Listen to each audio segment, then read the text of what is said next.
कल्पप्रसूनाप्लुतम् वस्तु प्रस्तुतवेणुनादलहरी निर्वाण निर्व्याकुलम्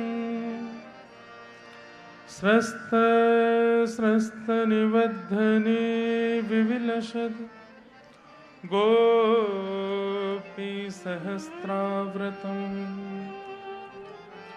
हस्तन्यस्तनतापवर्गमखिलो दारं किशोराकृति लक्ष्मीनाथ समारंभा नाथयामुनमध्यमा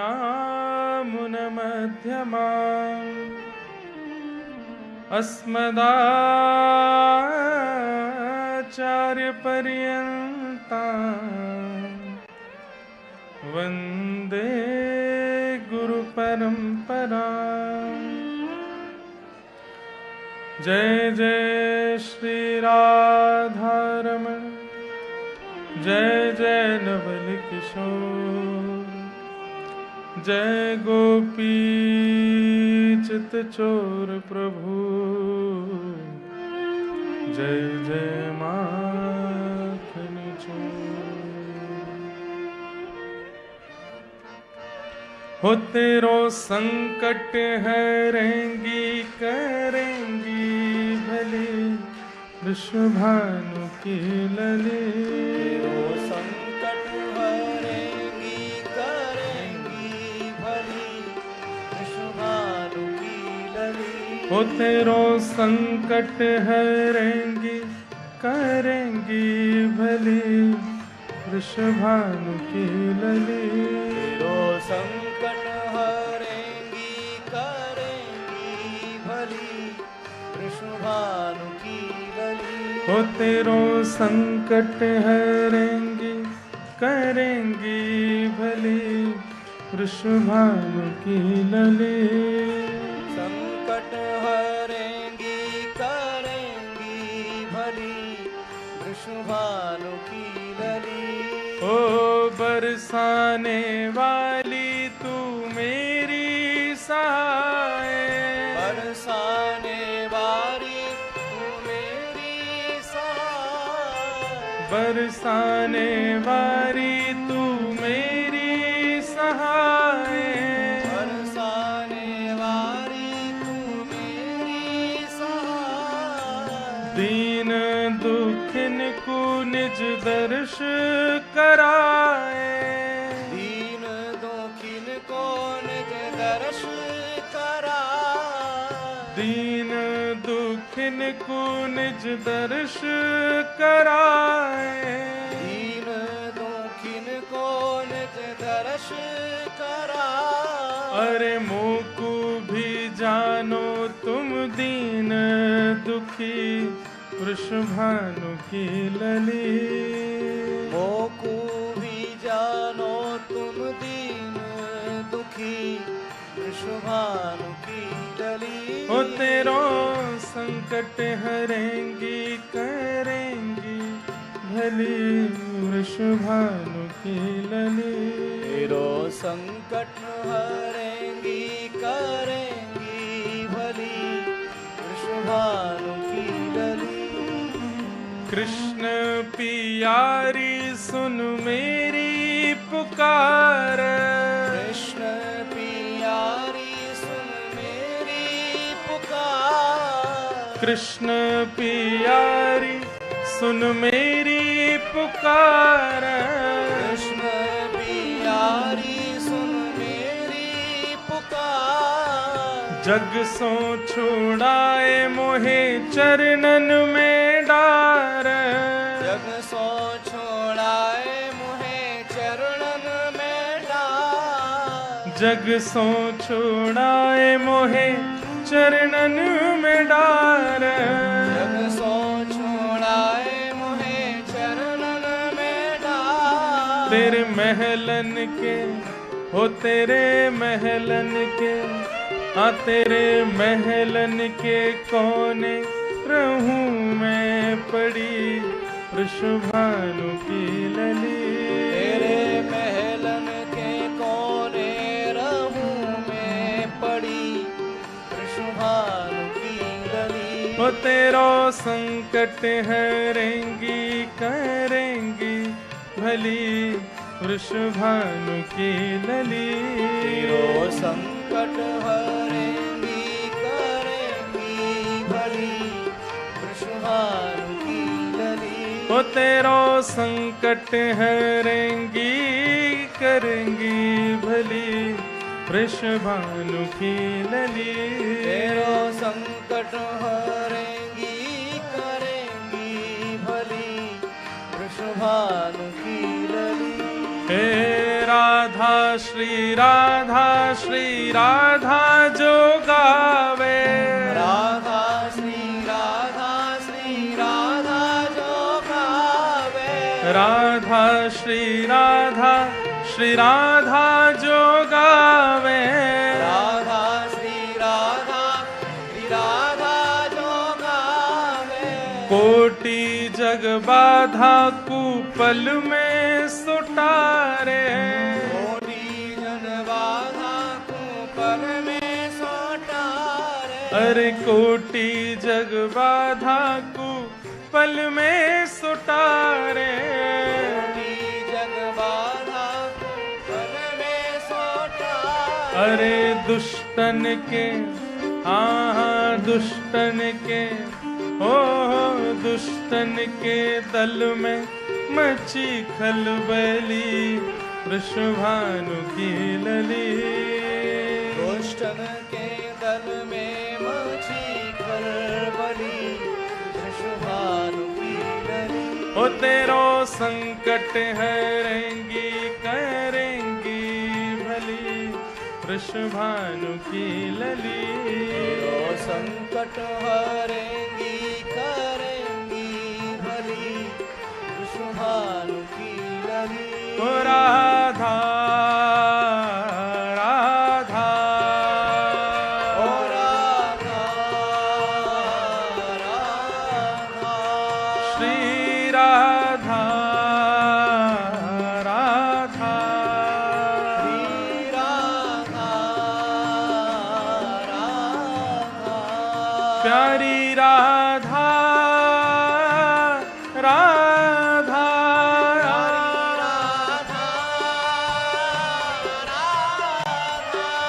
श्री राधा राधा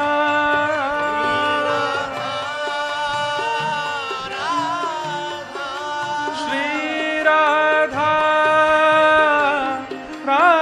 राधा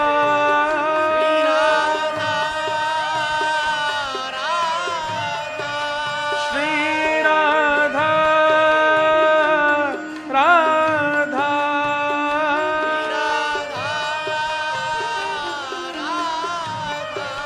श्री राधा राधा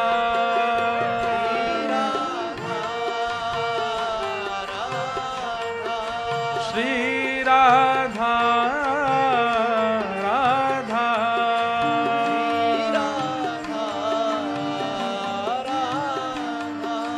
मेरी राधा राधा। इतनी संख्या में बैठे हो गाइए ना ऊंचे स्वर में श्री राधा राधा।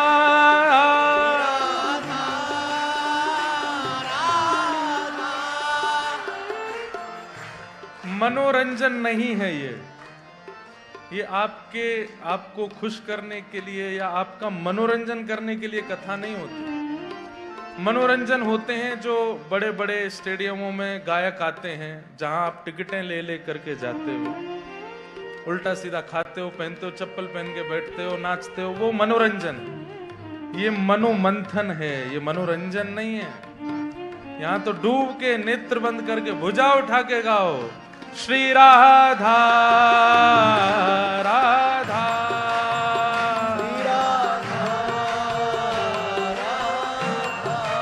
मेरी राधा राधा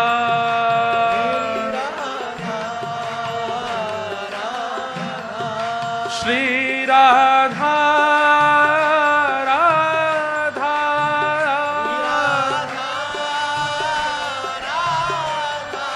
श्री राधा राधा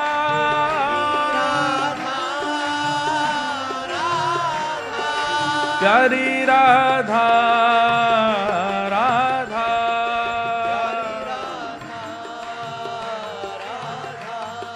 श्री राधा राधा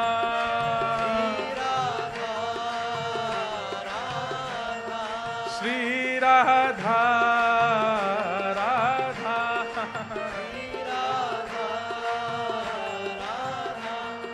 श्री राधा राधा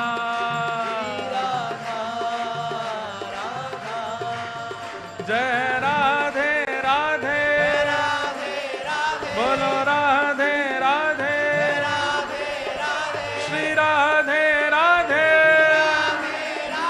श्री राधे राधे बरसाने वाली कीरत सुत प्यारी हरिवंश प्यारी हरिदास दुलारी ऊंचे महलन वारी अति भोरी भारी श्री कृष्ण प्यारी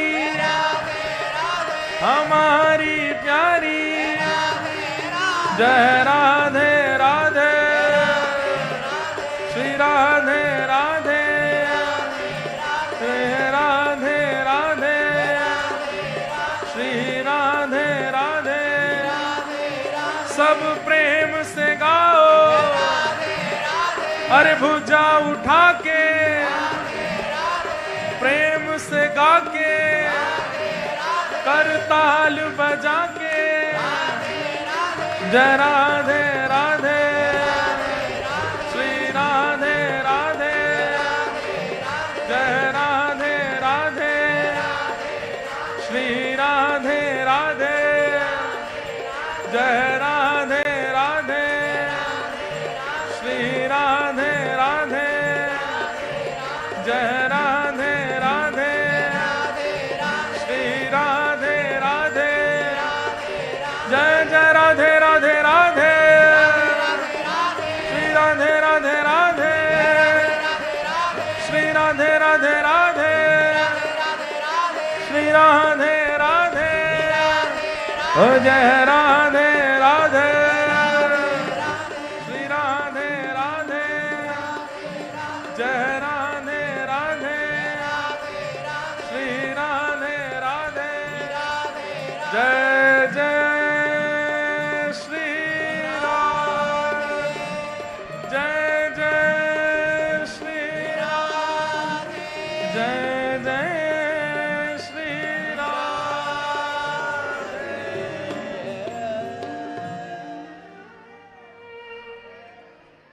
हो तेरो संकट हरेंगी करेंगी भली वृषभानु की लली संकट हरेंगी करेंगी भली वृषभानु की लली बरसाने वारी सुन मेरी पुकार बरसाने वारी सुन मेरी पुकार या जग सो छोड़ाए मोहे चरणन में डार जग सो छोड़ाए मोहे चरणन में डार तेरे महलन के कोने रहूं मैं पड़ी वृषभानु की लली तेरे महलन के कोने रहूं मैं पड़ी वृषभानु की लली हो तेरो संकट हरेंगी करेंगी भली वृषभानु की लली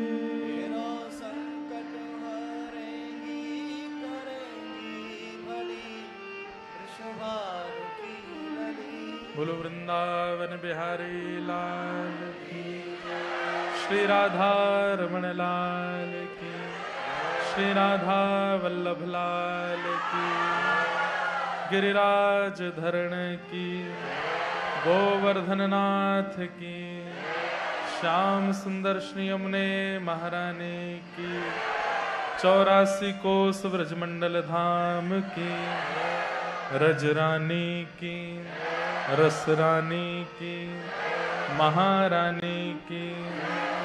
जय जय श्री राम, जय जय श्री राम, जय जय श्री राम। नमः पार्वती पतये हर हर महादेव। परम मंगल में परात्पर अखिलेश्वर अकारण करुणा वरुणालय भक्त वांछा कल्पतरु तड़ित विनिंदित पीताम्बरधारी श्री बालकृष्ण प्रभु की, श्री राधा गिरधर लाल की महती कृपा से हम आप सब लोग भारत से इतने दूर इस ऑस्ट्रेलिया देश के लोगन ब्रिस्बेन गोल्ड कोस्ट के बीच में बैठ कर के भगवान की मधुर भक्तों की चर्चा सुन रहे हैं।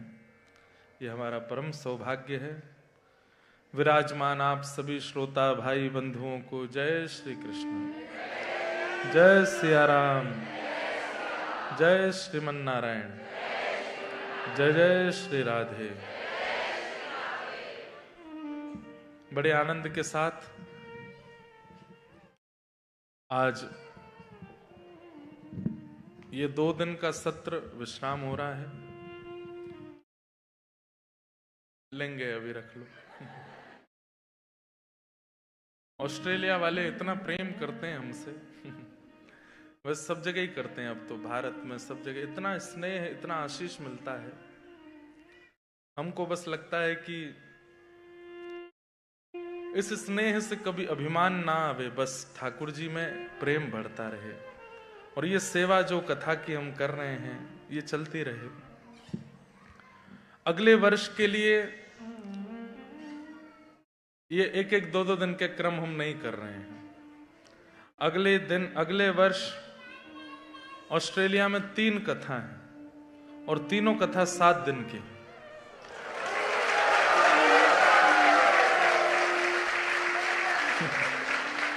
लेकिन वो कथाएं, उनमें से कोई भी कथा ब्रिस्बेन या गोल्ड कोस्ट में नहीं है। अरे प्रेम की परीक्षा तो तब होगी ना जब दौड़ के आओगे कहीं और। आपको पता है कितने सारे लोग ऐसे जो अभी सिडनी जाना भी है हमको, लेकिन फिर भी सिडनी से आए। एडिलेड में कई लोग गोल्ड कोस्ट से भी आए थे, मेलबर्न में कई लोग सिडनी से, गोल्ड कोस्ट से सबसे आए। अब मेलबर्न के लोग सिडनी भी आ रहे। मतलब यही तो एक प्रेम है कि हम कहीं जाएं तो दूरी भी है तो आप खर्चा करके भी पहुंच रहे हो, आ रहे हो कथा सुनने।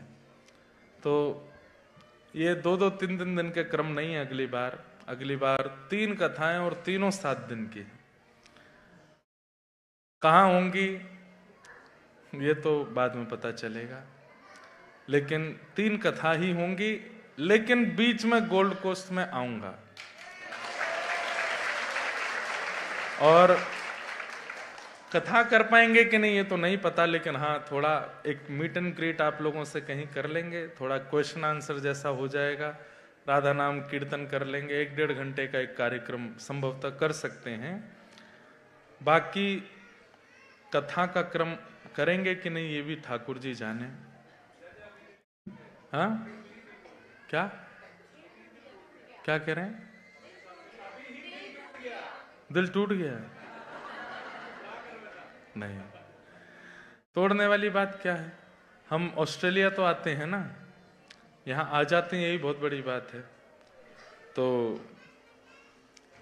सब आनंद करेंगे। ये 1-1, 2-2 दिन के सत्र हमने पहले रखने के भाव था पिछली साल जब हम पहली बार आए, उससे पिछली साल और पहली बार जब आए थे तब तो मीट एंड ग्रीट ही किया था। तो भाव था बस लोगों का रुझान देखेंगे, कथा के अधिकारी होंगे तो कथा सुनाएंगे। तो ये 2-2 दिन के क्रम तो पिछले साल हमने इसलिए रखे कि हम अधिकारी देखें कि हैं कि नहीं। देख लो अधिकारी, कितने अधिकारी हैं।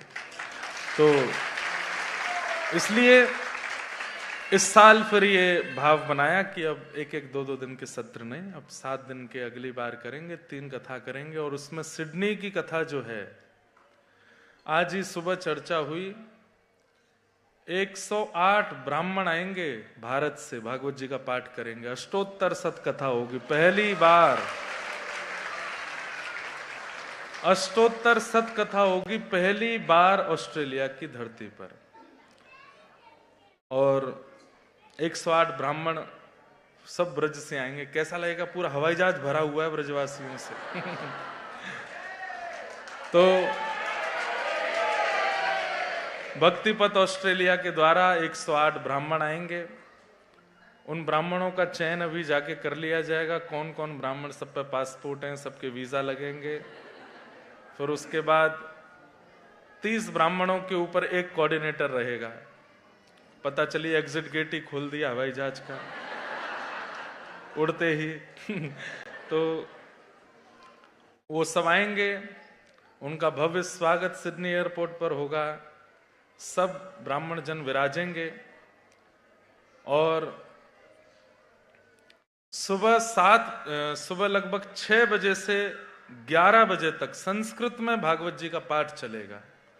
लगभग 6-7 घंटे रोज माइक पर पाठ चलेगा। 108 ब्राह्मण बैठ के पाठ करेंगे। और उसके बाद शाम को 4 बजे से 7 बजे तक, अब चाहे किसी का वर्क हो, चाहे किसी का ऑफिस हो, कोई आवे नहीं आवे, कथा वैसे ही होगी जैसे भारत में होती है और कथा पूरी चलेगी। तो सिडनी में तो ये अष्टोत्तर होना है, ये निश्चित हो गया है। अगले वर्ष ऐसा करेंगे। और इस प्रकार से अगले वर्ष का क्रम रहेगा, बड़ा सत्र रहेगा। तो आप सब लोग उससे जुड़िएगा। कई लोगों के बहुत सारे प्रश्न आए हैं, मैं जल्दी जल्दी उत्तर देके चंद्रहास जी के चरित्र पर चलता हूं। कितने लोग कल नहीं आए थे? हाथ ऊपर करो। अब आपने जो मिस किया है वो तो आपको कल की कथा यूट्यूब पर जाके सुननी पड़ेगी, क्योंकि अब आगे का चरित्र अब आप सुनोगे। मतलब इंटरवल से पहले की मूवी देख ली, बाद की देख रहे हो, पहली देखनी तो कैसे समझ आएगा। तो अब जो लोग आज आए हैं वो कल की कथा सुन लेना, तब आज का चरित्र समझ में आएगा। Question from my son 12 year old, why we call Ram ji and Krishna tu? Why we say तुसी और आप फॉर एल्डर पीपल? मतलब उनका कहने का मतलब भगवान को हम तू कह करके भजनों में क्यों बोल देते हैं? इट्स सिग्निफिकेंट ऑफ कि ठाकुर जी को मान प्रिय नहीं भगवान होने के बाद भी यहां व्यक्ति एक गली का वार्ड मेंबर बन जाता है तो वो इंसान को इंसान नहीं बोलता। यहां $10 ज्यादा कमा लेता है तो उसको लगता है कि मेरा एक ओहदा बन गया है, मुझे एक रेस्पेक्ट की आवश्यकता है। लेकिन त्रिलोकीनाथ ब्रह्मांड नायक सर्वेश्वर ईश्वर भगवान कृष्ण हम लोगों से तू बुलवा करके ये बताते हैं कि सब कुछ प्राप्त होने के बाद भी अहम शून्य है। सब कुछ प्राप्त होने के बाद भी ठाकुर जी कितने सरल हैं, कितने डाउन टू अर्थ हैं। इसलिए आप कुछ भी नहीं हो तो बहुत अभिमान में मत रहो, बहुत अहंकार में मत रहो, सामान्य रहो। तो ठाकुर जी अपने मान का नाश कर रहे हैं, इसलिए हमारी तू की भावना को भी समझते हैं। फिर शायद इनके भैया या पति का होगा। क्वेश्चन फ्रॉम दीपक। अब मैं क्या जानूं कौन दीपक? Why we cry when we go to temple? I have been to Ayodhya. In front of Ram Lala, I went quiet, no emotions. Cannot see anything apart from Lala. अब इसमें दो बातें हैं। अभिमान में मत आना बात सुन के, पर आपका चित्त बहुत प्योर है इसलिए ऐसा हुआ है। आपके चित्त में ये बहुत बढ़िया सिम्फनी चल रही है बीच कथा में, इसको थोड़ा सा शांत कर लो, हल्का सा वॉल्यूम कम हो सके तो देख लो। जिनका भी ऑर्गन बज रहा है थोड़ा सा उसको बाहर ले जा करके थोड़ी थपथपी लगा। तो पहली बात तो आपका चित्त बहुत शांत है, थोड़ी अच्छी एक क्वालिटी से युक्त हो।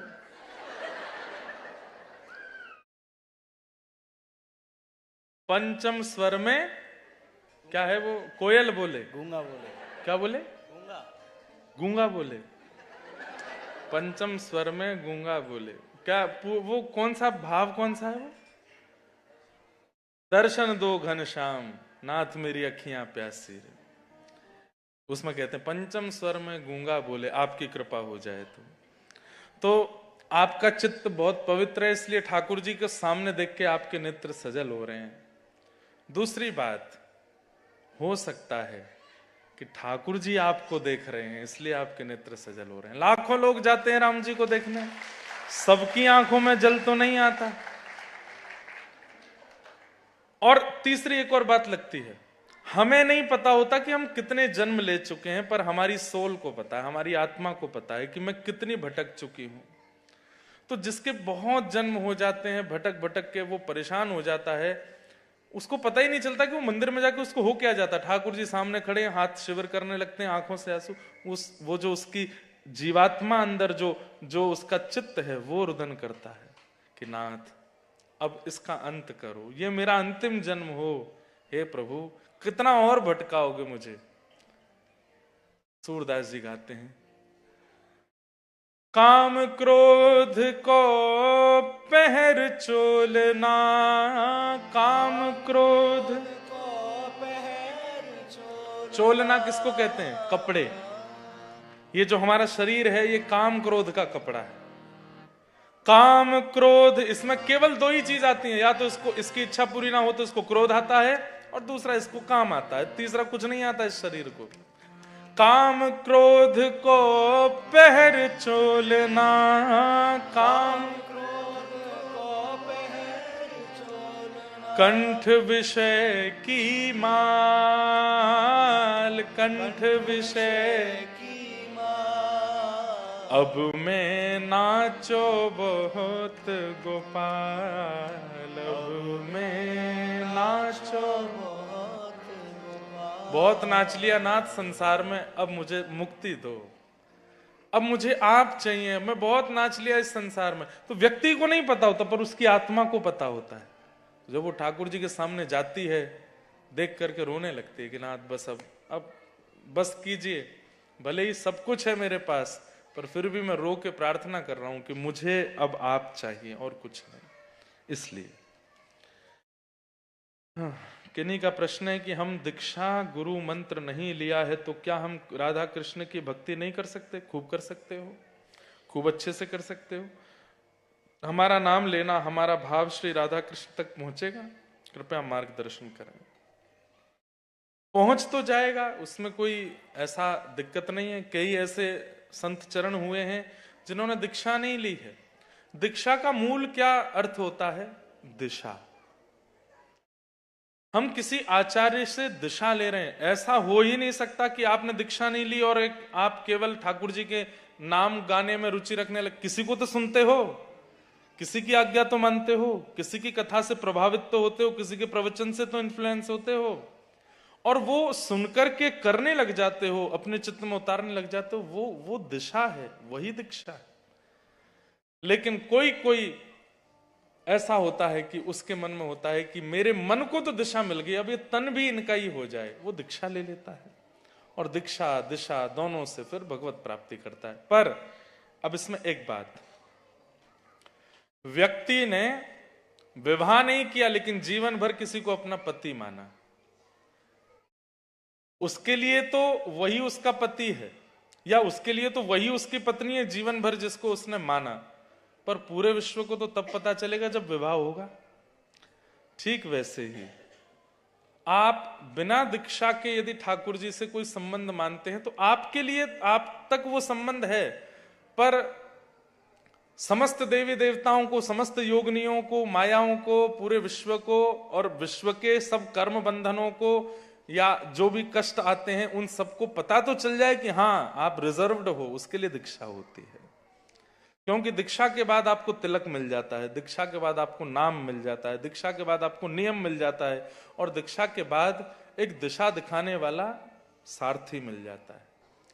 इसलिए जीवन में कोई भी आपत्ति विपत्ति संकट आते भी है ना, तो वो पहले देख, अच्छा उनके अनुयायी हैं। शिवालय में जाएंगे तो शिव जी को भी पता है कि उनके अनुयायी हैं। दुर्गा जी के मंदिर में जाएंगे तो उनको भी पता है उनके अनुयायी हैं। बिना दीक्षा के सबको लगेगा कि क्या पता।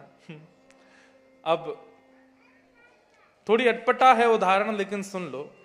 हमारे भारत में म्युनिसिपैलिटी वाले होते हैं ना जो, या फिर नगर निगम वाले जो होते हैं, यहां क्या बोलते हैं उनको? काउंसलर्स हैं, काउंसिल। तो जैसे ब्रिस्बेन काउंसिल है, या फिर गोल्ड कोस्ट काउंसिल है, लोगन काउंसिल है। उन लोगों का काम क्या होता है कि पूरे नगर में देख रेख रखना, कुछ गड़बड़ तो नहीं हो रहा, रोड खराब है तो बनवा दो, कहीं पर पानी नहीं आ रहा तो भिजवा दो।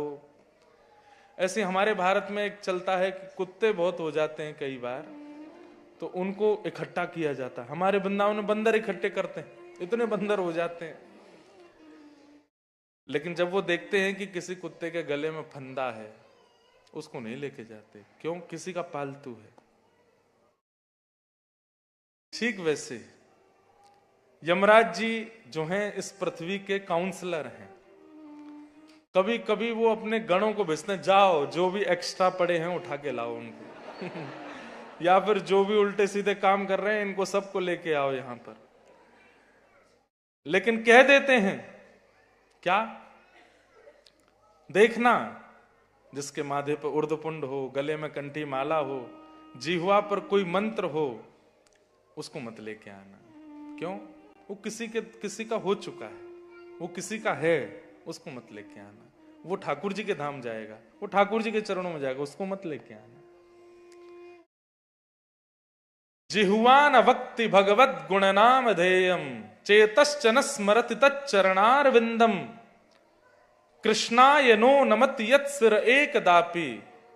ये तीन लक्षण जिसमें ना हो उसको लेके आना यहां पर। पहला, जिह्वान वक्ति भगवत गुणनाम धेयम, ठाकुर जी का गुणानुवाद नहीं गाता हो, कोई मंत्र उसके जीव को ना मिला हो, नाम मंत्र ना मिला हो और नाम ना गाता हो। चेतश्चन स्मरति तच्चरणार विंदम, जिसका चित्त गुरु गोविंद के चरणों का स्मरण ना करता हो। और कृष्णाय नो नमति यत् सिर एकदापि, जिसका सिर ठाकुर जी के चरणों में ना झुकता हो, या फिर जिसके सिर पर ठाकुर जी का तिलक अंकित ना हो, उसको लेकर के आना। तो इसलिए गुरु दीक्षा आवश्यक भी है। पर पानी पियो छान के, गुरु बनाओ जान के। गली गली में गुरु फिरे, हमसे दीक्षा लियो, स्वर्ग जाओ चाहे नरक में, हमें बस लिफाफा दो।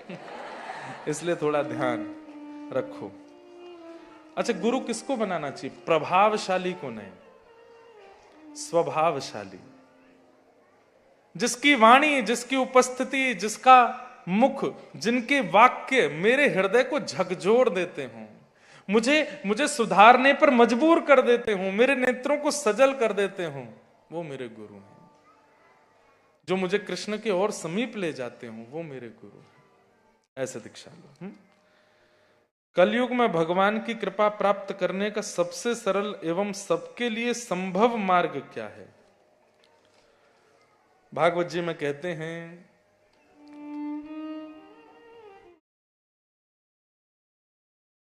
क्या कहते हैं बताता हूं, नहीं प्रमाण कभी कभी याद नहीं आते श्लोक। श्रेयसाम यद भवेत् श्रेय पावनानां च पावनम कृष्ण प्राप्ति करम सस्वत साधनम तद्वदाधुना। श्रेष्ठ से श्रेष्ठ हरि प्राप्ति का साधन हमें बताओ। तब इसके उत्तर में श्री सूत जी महाराज कहते हैं कि काल व्याल मुखग्रास त्रास निर्णास हेतवे श्रीमद् भागवतम शास्त्रम कलौ कीरेण भाषितम। श्रीमद् भागवत शास्त्र का श्रवण करो। और कब तक श्रवण करो? बोले करते रहो, करते रहो, 1 2 3 जितनी हो सके कथाएं सुनते रहो, पूरे जीवन को कथा में बना दो। वो कथा सुनना और उसका निरुध्यासन करना, उसको जीवन में उतारना, यही कलिकाल में भगवत प्राप्ति का श्रेष्ठ मार्ग है। भागवत जी में बताया गया। कई लोग सुनते हैं पर उतारते नहीं, पालन नहीं करते, तो फिर काम नहीं बनेगा। आप हर बार जाते हो और डॉक्टर से जाके प्रिस्क्रिप्शन लिखवा लाते हो, ना वो दवाई खाते ना परहेज करते, कैसे ठीक होगे भाई? डॉक्टर ने पर्चा लिखा है, डॉक्टर ने दवाई बताई है, नियम बताए हैं, परहेज बताया, तो फॉलो करो ना, तभी तो रोग ठीक होगा। ऐसे ही व्यास रूपी डॉक्टर बैठ के बता रहा है भवरोग को दूर करने के तरीके, आप केवल सुन के चले जाते हो, करते नहीं हो, तो फिर कैसे दूर होगा? करो।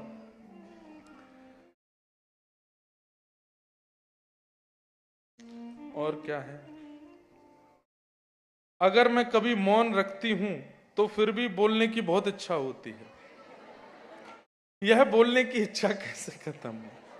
हमारे ब्रज में एक बाबा हैं, वो 6 महीना मौन रहते हैं, और 6 महीना मौन रहते हैं तो एक लेटर पैड पास में रखते हैं, जैसे ही कोई आता उसको लिख के दे देते हैं। एक बार मैं उनके पास बैठा था, तो कोई उनका सेवक बहुत गलतियां कर रहा था, क्रोध में आगे, मौन चल रहा था, पर्चा उठाया, उसमें गालियां लिखी उन्होंने बाकायदा, और गाली लिख के बोले तो मौन का मतलब क्या है? मनन करो, मन में बोलो मत, सोचो मत।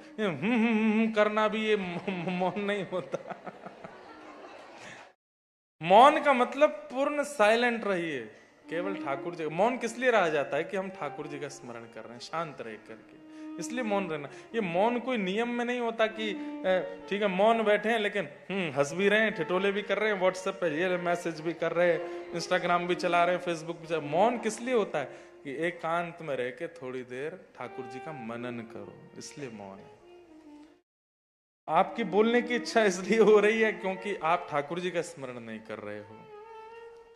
फिर किन्हीं का भाव है, भीतर से मैं का भाव कैसे जाए? अहंकार। कृष्ण की प्राप्ति, कृष्ण के प्रति आस्था बहुत है, किंतु मैं के भाव के कारण अब मन बुद्धि प्रमाण मांग रहा है। अब भाई ये मैं तो कथा से ही हटेगा। और दूसरी बात, मैं हटाने का दूसरा तरीका बताएं, जो दिखे सामने सबको प्रणाम करो। जब झुकना शुरू कर दोगे तो अपने आप मैं निकलने लगेगा। झुकते नहीं है इसलिए मैं नहीं जाता चित्त से। अहंकारी व्यक्ति कौन? जो बचपन में स्कूल, अब जो यहां पढ़े लिखे हैं उनको तो नहीं पता होगा, जो भारत में पढ़े हैं 6th 7th क्लास में लगभग सबने संस्कृत पढ़ी होती है, या किसी ने 9th में पढ़ी होती है। और एक श्लोक वहां हमको स्कूल में पढ़ाया गया था, नमन्ति फलिनो वृक्षा नमन्ति गुणिनो जना शुष्क काष्ठानि मूर्खाश्च ना नमन्ति कदाचन। कि फलित वृक्ष जो होता है वो सदा झुका रहता है, और जिस वृक्ष में फल नहीं लगते वो सीधा खड़ा रहता है।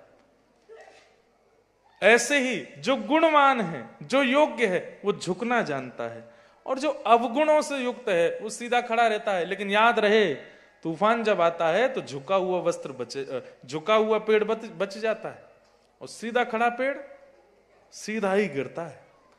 इसलिए झुकना शुरू करो, दीन बनना शुरू करो। अब ऑस्ट्रेलिया में कहां झुकोगे? सबके आगे कैसे झुकोगे? इसलिए कम से कम जिसके सिर पर उर्दपुंड दिखे, कंठे, अब ये भी तो नहीं दिखेगी यहां पे। अब वो आपके ऊपर है, कैसे झुकोगे? झुको। झुकने से ही मैं जाएगा चित्त से। दीन बनो। और भाई देखो, अभिमान किस बात का कर रहे हो? किस बात का अभिमान कर रहे हो? शरीर का अभिमान है तो चलो आज अपने शरीर को एक आज्ञा करो, आप सब लोग, हे मेरे शरीर सुन, मैं खूब घी भी खाऊंगा, मैं रसगुल्ला भी खाऊंगा, गुलाब जामुन भी खाऊंगा, मैं यहां वो मीठे क्या मिलते हैं बच्चे खाते, डोनट्स भी खाऊंगा, मैं चॉकलेट भी खाऊंगा, मैं सब मीठा मीठा खाऊंगा। खबरदार, तुझे ऑस्ट्रेलिया लेके आया मैं, यहां लाके घर में बसाया मैंने, तेरे को नहलाता हूं, धुलाता हूं, बढ़िया वाला फेस वॉश, बॉडी वॉश और पूरा लोशन लगा के तेरे को तैयार रखता हूं, मेरी नहीं मानेगा? शुगर मत होने देना, खूब खाऊंगा मैं। शरीर मानेगा? नहीं मान सकता। शरीर को कह दो ना जिम जाऊंगा, ना एक्सरसाइज करूंगा, ना मॉर्निंग वॉक करूंगा, कुछ भी नहीं करूंगा, धुआंधार खाऊंगा, खबरदार तू मोटा हुआ तो मानेगा? नहीं मानेगा। अरे चलो ये तो आप इसमें ये भी कह सकते हो महाराज जी मैं खा रहा हूं इसीलिए तो हो रहा है। ठीक है, खाने की भावना को छोड़ो, शरीर को आज एक आज्ञा दे दो, बोले क्या? खबरदार अब तू बूढ़ा नहीं होना, तू ऐसे ही रहे, अभी तो सुंदर दिखता है, बढ़िया तेरी जुल्फें हैं, ऐसे ही बना रहे, कभी तेरे बाल सफेद नहीं होने चाहिए, तू बूढ़ा हुआ तो देख लेना मैंने तेरी कितनी सेवा की, आज तू 28 साल का हो गया, कितना तेरे को सजा धजा के रखा मैंने, अब नहीं करना। मानेगा शरीर? नहीं मानेगा। जो शरीर आपके कंट्रोल में नहीं है उस पर अभिमान कैसा? जो आपके वश में ही नहीं है उस पर अहम क्यों? ये आपकी नहीं मानता, बल्कि आप इसके गुलाम हैं। ये कहता है कि भोजन कराओ तो कराना पड़ेगा, ये कहता है सुलाओ तो सुलाना पड़ेगा, ये कहता है निलाओ तो निलाना पड़ेगा, प्यास लगी पिलाओ तो पिलाना पड़ेगा। और बल्कि ये तो इतना ज्यादा आपके ऊपर अपना रौब जमाता है, इसकी इच्छा पूरी ना करो तो आपको मार भी सकता है। तो ऐसे शरीर का अभिमान क्यों? कोई आप पर रौब चलावे, आप उस पर अभिमान करते हो? नहीं। तानपुरा कहीं अलग स्वर में है कि अब किया है, अच्छा तो अभिमान क्यों? अब बाकी सब प्रश्नों को जय सिया राम, कथा में चलते हैं। एक बहन का एक भाव ये ऐसा भी था कि मैं कृष्ण को प्रियतम मानती हूं, क्या इसमें दोष है? नहीं, बिल्कुल दोष नहीं है। प्रियतम मानने में दोष नहीं है, पर संसार में जैसा प्रेम करते हैं हम, एक प्रेमिका एक प्रेमी से प्रेम करती है, वैसी प्रीति ठाकुर जी से नहीं हो सकती। यहां शरीर का भाव नहीं रख सकते आप, इच्छाओं का भाव नहीं रख सकते आप। ठाकुर जी तो निष्काम प्रेम होता है, तो उस भावना को आप धारण करो, प्रेम तो कर सकते हैं, उसमें कोई दोष नहीं है। तो कल चंद्रहास, भक्त चंद्रहास जी का चरित्र हम सुन रहे हैं। कौन सुना रहे हैं? नारद जी सुना रहे हैं। और कौन सुन रहा है? अर्जुन और श्री द्वारिकाधीश बैठ करके चंद्रहास जी का चरित्र सुन रहे हैं। कल हम लोगों ने श्रवण किया कि चंद्रहास जी को एक दूसरे नगर के राजा ने गोद ले लिया और उनको अपना उत्तराधिकारी राजकुमार बना दिया। सब लोग ध्यान से देखें और ध्यान से सुने, और जो नए आए हैं बिल्कुल चुपचाप रहना। हाँ, कहीं सिर के ऊपर से बात निकले, पता चली एक दूसरे से बातें कर, नहीं। जो नए आए हैं वो भी ध्यान से सुनो, और सब लोग इधर देख करके श्रवण कीजिए। नए नगर के राजा बन गए हैं कौन? चंद्रहास, राजकुमार। राजा ने चंद्रहास जी को पढ़ने के लिए भेजा, उचित गुरुकुल में पढ़ करके आए, खूब विद्वान होकर के आए। इतने सुंदर हैं चंद्रहास जी की पूरी नगरी इनको देखने के लिए लालायित रहती है कि हमारे राजकुमार कितने सुंदर हैं। 1 डेढ़ 2 वर्ष निकल गए, चंद्रहास जी का बढ़िया प्रेम से लालन पालन चल रहा था। नए, अब चंद्रहास जी थोड़े कुमार अवस्था, युवावस्था के हो गए हैं। पहले क्या होता था कि एक बड़ा राज्य होता था और उस बड़े राज्य के नीचे 5-10 छोटे छोटे राज्य होते थे। तो बड़ा राज था कुंतलपुर, और जिस राज्य के अभी ये राजकुमार बने हैं वो छोटा राज्य था।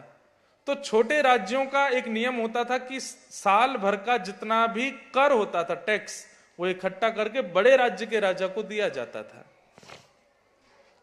जिस नगर के अभी राजकुमार बने थे चंद्रहास जी, उस नगर के राजा ने पिछले 1.5-2 वर्ष से कर नहीं दिया था कुंतलपुर के राजा को। ध्यान से सुनिएगा सब। गालव ऋषि कह के गए थे कि ये कुंतलपुर का राजा बनेगा और धृष्ट बुद्धि की बेटी से विवाह करेगा। अब ये लीला कैसे होगी सुनो, ठाकुर जी की लीला बड़ी अद्भुत है। कुंतलपुर के राजा एक दिन अपने मंत्री धृष्ट बुद्धि से कहते हैं, ये पास में एक नगर है, पास में एक राज्य है, वहां के राजा ने पिछले 1.5-2 वर्ष से कर नहीं दिया है। हमें लगता है वो हमारे भय से भयभीत नहीं है, उसको जानता नहीं है कि हम कितने कितने क्रूर हैं। अरे हम कुछ कहते नहीं है तो इसका मतलब ये कि कर नहीं देगा, आप जाइए सेना लेकर के और कर वसूल करके लाइए, नहीं देवे तो राजा का सर धड़ से अलग कर देना। दृष्ट बुद्धि कहते हैं जो आज्ञा, मैं जाता हूं। दृष्ट बुद्धि अपनी पूरी सेना के साथ निकलने लगे तो दृष्ट बुद्धि की पत्नी बोली कहां जा रहे हैं? बोले एक नगर है, एक दूसरा राज्य है, वहां कर लेने जा रहा हूं। तो पत्नी बोली आप तो इतने व्यस्त हो गए हैं राज्य के कार्यभार में कि घर पे तो ध्यान ही नहीं रहता आपका। बोले क्या हो गया? बेटी विषया बड़ी हो रही है, इसके लिए योग्य वर देख के आना। दृष्ट बुद्धि बोले उसका तो मैंने काम तमाम करवा दिया सैनिकों से, वो जिसकी गालवृषि बोल के गए थे। हाँ अब सही है, अब लाली भी बड़ी हो रही है, मैं जाता हूं उस राज्य में, कर भी लेके आऊंगा और देख के भी आऊंगा। लाली के लिए अगर कोई योग्य वर मिलेगा तो मैं उसको देख के भी आऊंगा। बोले हाँ थोड़ा ध्यान रखना। हाँ ठीक। यहां से दृष्ट बुद्धि निकले हैं उस राज्य में कर लेने के लिए, उसी राज्य में जहां के राजकुमार हैं चंद्रहास। यहां राजा चंद्रहास जी से कहता है बेटा अब थोड़ा कार्यभार भी देखना है, राजपाट भी देखना है। मुझे रात को याद आया कि हमने 2 वर्ष से कर नहीं दिया है कुंतलपुर के राजा को, तो मेरा ऐसा मानना है कि तुम्हारा राज्याभिषेक, तुमको पट्टाभिषेक हुआ, पट्टाभिषेक होता है मतलब उत्तराधिकारी, तुम्हारे पट्टाभिषेक में भी हमने उनको निमंत्रण नहीं दिया। मुझे लगता कहीं बड़े नगर के राजा, कुंतलपुर के राजा कहीं नाराज ना हो जाए हमसे, तो एक काम करते हैं 2 वर्ष का कर और उसमें थोड़ा सा और मिला के 3 वर्ष का कर लेकर के मैं और तुम दोनों चलते हैं और राजा को कर दे देंगे, क्षमा मांग लेंगे और तुम्हारा परिचय भी करा दूंगा, दे मेरा राजकुमार है, क्योंकि मेरे बालक नहीं है तो अनाथ एक बालक को मैं अपना राजकुमार बना रहा हूं। चंद्रहास जी बोले ठीक है पिताजी चलो। इतने में ही गाजे बाजे बजने लगे और जोर से हल्ला होने लगा। बोले क्या हुआ? बोले कुंतलपुर के महामंत्री धृष्ट बुद्धि आए हैं। राजा ने उनका स्वागत किया। धृष्ट बुद्धि नाक चढ़ा करके आए थे। बोले हे राजन 2 वर्ष हो गए तुमने कर नहीं दिया, राजा बहुत नाराज हो रहे हैं, कर देना है कि नहीं? नहीं नहीं नहीं महाराज जी थोड़ी सी हमसे भूल हो गई और मैं तो आप तो जानते मेरी कोई संतान नहीं, एक अनाथ बालक को गोद लिया, उसके लालन पालन में और खुशी में हम इतने व्यस्त हो गए कि कर नहीं दे पाए। मैं आ ही रहा था, सारी तैयारी हो गई है, 2 वर्ष का कर और हम अपनी तरफ से उपहार रूप में 1 वर्ष और मिला करके 3 वर्ष का कर टैक्स जमा करने आ रहे थे। मेरे उत्तराधिकारी के साथ में आने वाला था। अच्छा तुमने उत्तराधिकारी भी चुन लिया और राजा को निमंत्रण तक नहीं दिया? बोले महाराज जी सब क्षमा, मुझे बस क्षमा कर दें, इतना जल्दी सब हुआ कि मैं भूल गया, मैं अपने उत्तराधिकारी से आपको मिलाऊं। उत्तराधिकारी कौन? चंद्रहास। बोला आओ बेटा। चंद्रहास जी जैसे ही सामने आए दृष्ट बुद्धि ने देखा, देख करके बोले इसकी तो शक्ल देखी देखी सी लग रही है, इसकी आंख, इसकी नाक, इसकी सब, ये तो सब आदि। और दृष्ट बुद्धि को देख करके चंद्रहास भी मंद मंद मुस्कुरा रहे, वो तो जानते ही थे कि ये कौन है। दृष्ट बुद्धि बोले ये बालक मैंने पहले देखा है, शायद कहीं तो देखा है। इतने में ही चंद्रहास जी प्रणाम करके बोले मैं चंद्रहास। दृष्ट बुद्धि तुरंत पूरी दिमाग में पूरी रील घूम गई पीछे। बोले वो कहाँ है सैनिक? उनको मैंने भेजा था इसको मारने के लिए, वो तो उंगली भी लेके आए थे मेरे पास। अच्छा बेटा जरा अपने चरण दिखाना। चंद्रहास जी ने जैसे पैर दिखाए तो एक अन्य उंगली थी नहीं। ये कैसे कटी? बोले एक बार जंगल में बस कट गई थी। दृष्ट बुद्धि तो अपने हाथ पैर मोड़ने लगा। बोले कि उन सैनिकों को छोड़ूंगा नहीं, वापस लौट करके जाऊंगा, 4-5 को सूली पर चढ़ाऊंगा। फिर बच गया। दृष्ट बुद्धि बोले बहुत अच्छा है तुमने अपना उत्तराधिकारी चुना, लेकिन तुमसे 1 नहीं 2 नहीं अब अनेक गलतियां हो गई हैं राजा, अब तुमको बड़े कुंतलपुर के राजा तुमको छोड़ेंगे नहीं। बोले क्या हो गया? अरे तुमने इसका पट्टाभिषेक कर दिया और कुंतलपुर के राजा को भी नहीं बुलाया। बोले महाराज आप बचा लीजिए, हम आपको भी थोड़ा सा अलग से कर दे देंगे, कुछ करिए ना आप। तो दृष्ट बुद्धि कहते हैं अब एक काम होगा। बोले क्या?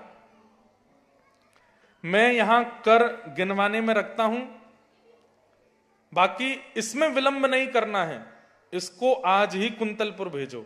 मैं एक पत्र लिख देता हूं और पत्र में अपने बेटे के नाम लिखूंगा, मेरे बेटे का नाम, कल मैंने माधव बताया था, पर उनके बेटे का नाम मदन था।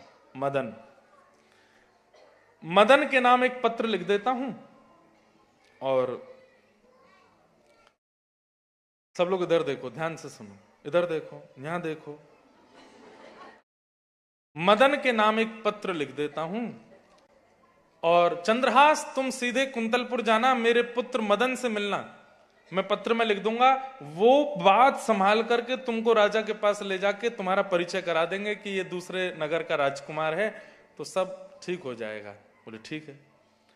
अब धृष्ट बुद्धि ने पत्र लिखा, प्रिय पुत्र, अब कम शब्दों में लिखना है। मदन संस्कृत में लिखा था और उसमें लिख दिया, मदन ये जो पत्र लेकर के तुम्हारे सामने खड़ा है, ये तुम्हारा घोर शत्रु है। बिना मेरी प्रतीक्षा करे, बिना मेरी आज्ञा माने, बिना मेरे आने का इंतजार किए इसको तुरंत विष दे देना। आज्ञा, तुम्हारा पिता धृष्ट बुद्धि। और पत्र बना करके उस पर सील लगा करके ऊपर जो मोहर होती है वो लगा करके पूरा उसको बंद करके दे दिया, चंद्रहास राजकुमार तुम ये पत्र लेकर के जाओ और इसको खोलना नहीं। नहीं नहीं, मैं क्यों खोलूंगा, मेरे पुत्र को ही देना, जा करके जाओ। चंद्रहास जी बड़े प्रसन्न, पत्र को अपनी पगड़ी पहनते थे, पाग में कोने में लगा लिया और निकल पड़े। बड़े खुश हो रहे थे, मेरी माँ, धाई माँ मुझे लेके जहां कुंतलपुर में आई, जहां मैं बड़ा हुआ, आज वहीं जा रहा हूं। प्रेम से पहुंचे, अर्धरात्रि, सुबह सुबह का 3-4 बजे का समय हुआ तब कुंतलपुर पहुंचे। तो मन में लगा कि अभी तो इतनी भोर है, सब उठे भी नहीं होंगे, अभी मैं मदन के पास चला जाऊंगा तो बड़ा काम खराब होगा।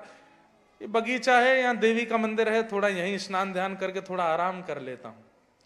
देवी प्रणाम करके स्नान ध्यान करके जैसे ही चंद्रहास जी सोए तो अपनी पाग उतार के रख दी। धीरे धीरे सूर्य उदय हुआ। इनकी बेटी का नाम क्या था, धृष्ट बुद्धि की विषया। आज विषया अपनी सब सहेलियों से मिली और सब ने कहा कि चलो वहां बगीचे में चलते हैं, देवी मंदिर प्रणाम करेंगे, वहीं थोड़ी देर खेल के आते हैं। जैसे ये गई देवी मंदिर में प्रणाम करके बस खेल ही रही थी, वहीं एक वृक्ष के पीछे से इनको दिखा कोई सो रहा है। और जैसे ही उन्होंने उसके रूप को देखा तो सुंदर तो थे ही चंद्रहास, प्रसन्न हो गए। अच्छा, अधिकतर अच्छी जोड़ियां देवी मंदिर में ही बनती हैं। राम जी और जानकी जी पहली बार कहां मिले थे, जनकपुर में, वहां भी देवी मंदिर में ही और एक दूसरे का दर्शन हुआ था। रुक्मणी जी श्री ठाकुर जी को देवी मंदिर में ही मिली थी। गोपियों को भी कात्यायनी महामाये महायोगिन्यधीश्वरी, गोपियां भी देवी से ही प्रार्थना करती थी कि कृष्ण हमको पति रूप में मिले। फिर देवी की कृपा से ही रास विहार हुआ, योग मायाम उपाश्रित। तो कहीं ना कहीं ठाकुर जी को मिलाने में देवी बड़ी सहायक है, क्यों, बहन है ना उनकी। बहन को प्रसन्न करो, बहन को राजी कर दो तो भाई को सहजी मिला देती हैं। चंद्रहास का रूप देख करके बड़ी प्रसन्न हो गई, कितना सुंदर है। तभी देखा पास में पाग रखी है और उसमें जो चिट्ठी लगी है, चिट्ठी में मोहर हमारे राज्य की है। कन्याओं का ऐसा स्वभाव होता ही है कि वो रोक नहीं पाती स्वयं को। जहां कुछ गुप्त रखा है तो उनको टटोलना ही है कि क्या है ये। सॉरी, हाँ, बुरा नहीं मानना, मैं सच बोलता हूं, बुरा अपने आप लग जाता है। पर जैसे घर में भी आप कभी करके देख लो, पत्नी को कह दो, सुनो इस वाले स्टोर रूम में मत जाना, ठीक है। क्यों नहीं जाना, नहीं जाना भाई, कुछ है वहां पे। क्यों नहीं जाना, मैं तो जाऊंगी। अरे भाई नहीं जाना, आप ये तक कह दो इससे हमारा घर बर्बाद हो जाएगा, नष्ट हो जाएगा। बोले तो कोई बात नहीं, दोबारा से बना लेंगे, घर जाके देखूंगी मैं। स्वभाव होता है माताओं का, बहनों का, सबका ऐसा ही स्वभाव है। किसी काम के लिए मना करो, जबरदस्ती करेंगे। आपने कोई गंभीर बात अपनी पत्नी को या बहन को बता दी, कुछ गलत नहीं किया, लेकिन गंभीर बात बता के ये कह दिया कि किसी को बताना नहीं, तो बहुत बड़ी गलती कर दी आपने। बहुत गंभीर बात है, किसी से कहना नहीं। तो वो फैल जाएगी, सब में पहुंच ही जाएगी। वो भी किसी से कहती हैं तुझे बता दिया, तू मत बताइयो किसी को। नहीं, मैं क्यों बताऊंगी, कभी बताया तुम्हारी कोई बात, कभी बताई है? नहीं बताती तो नहीं है वैसे, तो बस आपने मुझसे कहा, मैंने सुना ही नहीं। वो जाके फिर चौथी को कहती मैंने तुमको बता दिया, तुम नहीं बताना। ऐसी फैल जाती है सारी बातें। युधिष्ठिर जी ने श्राप दिया है कि माताएं बहुत कमजोर हृदय की होंगी, ज्यादा गंभीर बात अपने हृदय में रख नहीं पाएंगी, बता ही देती हैं। तो जैसे ही देखा बगल में पाग रखी है, इतना सुंदर सा राजकुमार लेटा है, बगल में पाग में कुछ पर्ची लगी और पर्ची में मोहर हमारे राज्य की है। धीमे से गए और जैसे ही खोल करके पढ़ा तो हस्ताक्षर पिताजी के, धृष्ट बुद्धि। क्या लिखा है? तो संस्कृत में ऐसे भावना लिखी थी कि प्यारे मदन, ये जो पत्रवाहक है ये मदन का शत्रु है। अब मदन कहते हैं कामदेव को, मदन कहते हैं कामदेव को, और कामदेव के शत्रु कौन है? श्री कृष्ण। अब वो तो रूप में इतनी आसक्त हो गई है कि वो अपने हिसाब से पत्र पढ़ रही है। उसमें क्या पढ़ रही है कि हे मदन, प्यारे मदन, तुम्हारे सामने जो ये पत्रवाहक है ये मदन का शत्रु है, मेरी आने की प्रतीक्षा मत करना, मेरे चिंतन मत करना। और विषया को ये भी पता था कि पिताजी मेरे लिए सुयोग वर ढूंढने गए हैं, माँ ने कह के भेजा है मेरे लिए अच्छा वर देख के लाना है। तो हो सकता है पिताजी लिखना चाह रहे हैं कि ये सामने पत्रवाहक जो है ये मदन यानी कामदेव का शत्रु कृष्ण के समान सुंदर है, मेरे आने की प्रतीक्षा मत करना, मेरे आने का विचार मत करना, मेरी आज्ञा की इच्छा मत रखना, इसको तुरंत विष दे देना। विष पढ़ करके अरे पिताजी ने जल्दी में विषया लिखना भूल गए हैं, और तुरंत एक सीख लेकर के अपनी आंख का काजल लिया और विष को विषया कर दिया, और विषया करके तुरंत मोहर लगा, बंद करके मोहर को गरम गरम करके लगा के फिर से रख दिया। और गई देवी को जाके प्रणाम करती है, हे माँ आज आपने बड़ी कृपा कर दी। तुरंत अपनी सहेली से कहती चलो चलो चलो, सुनो अच्छे अच्छे वस्त्र पहन लेना घर जाके। क्यों? कुछ होगा आज। क्या होगा? बोले कुछ होगा, बस पहन लो। सब चली गई, वो भी लौट करके अपने घर आई, अपने भैया को, मदन भैया कहाँ हो? मदन जी, क्या बात है, तैयार नहीं हो गए आप? क्यों तैयार होना? कोई मेहमान आ गया तो? कोई खबर आ सकती है, पिताजी भी आ सकते हैं, हो जाओ। उसने माँ को भी तैयार कर दिया, भैया को भी तैयार कर दिया, बढ़िया वाले वस्त्र, क्योंकि पता है कि ब्याह होने वाला है। यहां चंद्रहास जी उठे, उठ करके देखा अपनी पाग वाग देखी, पाग पहनी, पर्चा को और भीतर डाला, घोड़े पर बैठे पहुंचे मदन के पास, दृष्ट बुद्धि के घर पहुंचे। ठाकुर जी कैसे पूरी लीला रचा रहे हैं जरा देखिए आप। बस ये कथा सुनाने का मेरा एक ही उद्देश्य है कि आप ना बस ठाकुर जी के भरोसे छोड़ दो, अपनी मन बुद्धि से क्रियाएं करो, बाकी जो हो रहा है ठाकुर जी पर छोड़ो, सब मंगल करते हैं ठाकुर जी। चंद्रहास जी पहुंचे, द्वार से द्वारपाल गए, भीतर मदन को लेकर के आए, कोई मिलने आए हैं, आपके पिताजी ने भेजे हैं। बाहर आकर के देखा, आइए भैया, कहां से आए? बोले कि मैं पास के राज्य का राजकुमार हूं। मदन बोले यार तुमको कहीं देखा है हमने? बोले कि मैं दासी पुत्र चंद्रहास। अरे ये क्या तुम्हारा रूप हो गया, राजकुमारों जैसी पोशाक पहनते हो? बोले कि वो पास के राजकुमार ने मुझे गोद ले लिया ना। बोले अच्छा अच्छा अच्छा, हाँ हाँ हाँ, आपके पिताजी आए वहां कर लेने? हाँ पिताजी वहां गए तो उन्होंने मुझे पत्र लेकर के भेजा है। अच्छा लाओ दिखाओ। प्यारे मदन, ये सामने जो पत्रवाहक खड़ा है मदन शत्रु है। अब संस्कृत में यह, अब मदन शत्रु शब्द है, अब इसका अर्थ तब लगेगा जब पूरा वाक्य पढ़ लेंगे। तो ये मदन शत्रु है, मेरी आने की प्रतीक्षा मत करना, मेरी आज्ञा की प्रतीक्षा मत करना, बिना किसी को बताए, बिना किसी को पता चले इसको तुरंत विषया दे दो। जैसे ही देखा अब अर्थ लगा, मदन शत्रु यानी कि मदन यानी कामदेव के शत्रु कृष्ण के समान ये सुंदर है। रूप देखा, अच्छा, हाथ पकड़ा, चलो भीतर। और भीतर लेकर के आए, बैठा है। बोले किसी को नहीं बताना, माँ को तो बताना पड़ेगा। माँ जल्दी आओ, जल्दी आओ। बोले क्या हुआ? पिताजी ने पत्र लिख करके भेजा है और उन्होंने ये सुयोग वर ढूंढ करके भेज दिया है। कह रहे हैं कि मेरी बेटी का तुरंत इससे ब्याह कर दो। अरे देख तो लूं है कैसा, जैसे देखने है तो बहुत सुंदर। कहाँ है? विषया को पूछ लेते हैं। विषया विषया विषया तो तैयार बैठी है, नीचे उतर करके आई।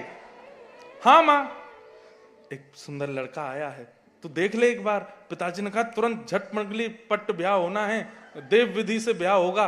और देव विधि का ब्याह ऐसा ही होता है, झट मंगली पट्ट ब्याह। वो तू देख ले एक बार। विषया भी नाटक करे। हाँ अच्छा है माँ, अरे देख तो ले एक बार। देख लिया माँ, लेकिन बेटा एक बहुत बड़े कष्ट की बात है। क्या?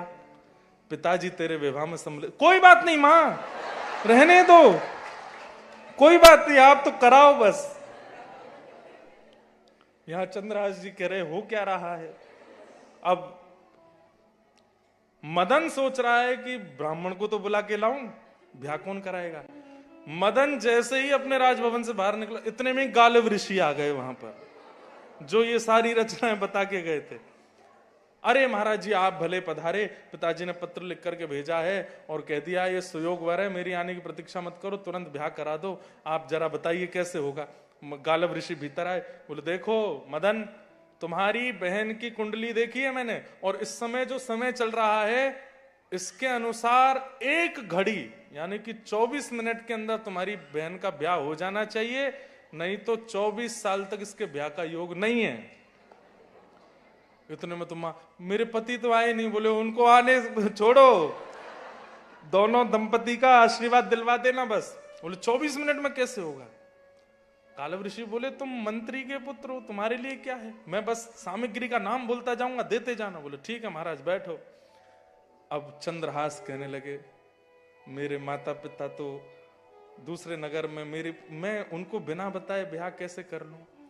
गालव ऋषि ने उनको समझाया। बोले देखो ये सब ठाकुर जी का विधान है, तुम्हारी कुंडली में भी योग नहीं है, 24 साल ब्याह नहीं होगा तुम्हारा। अब नहीं हुआ तो अभी कर लो, तुम्हारे पिताजी को मैं समझा दूंगा, मैं ऋषि हूं, मेरी बात सब मानते।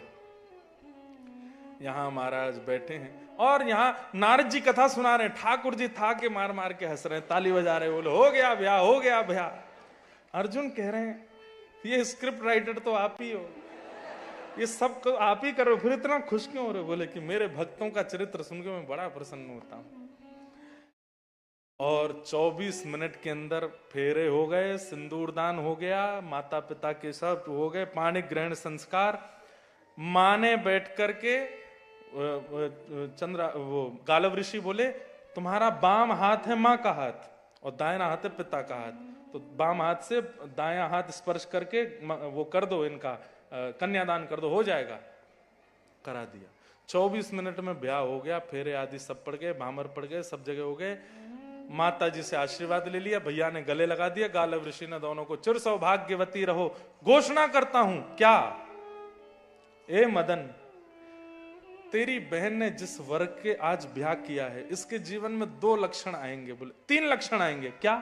पहला, ये कालांतर में कुंतलपुर का राजा बनेगा।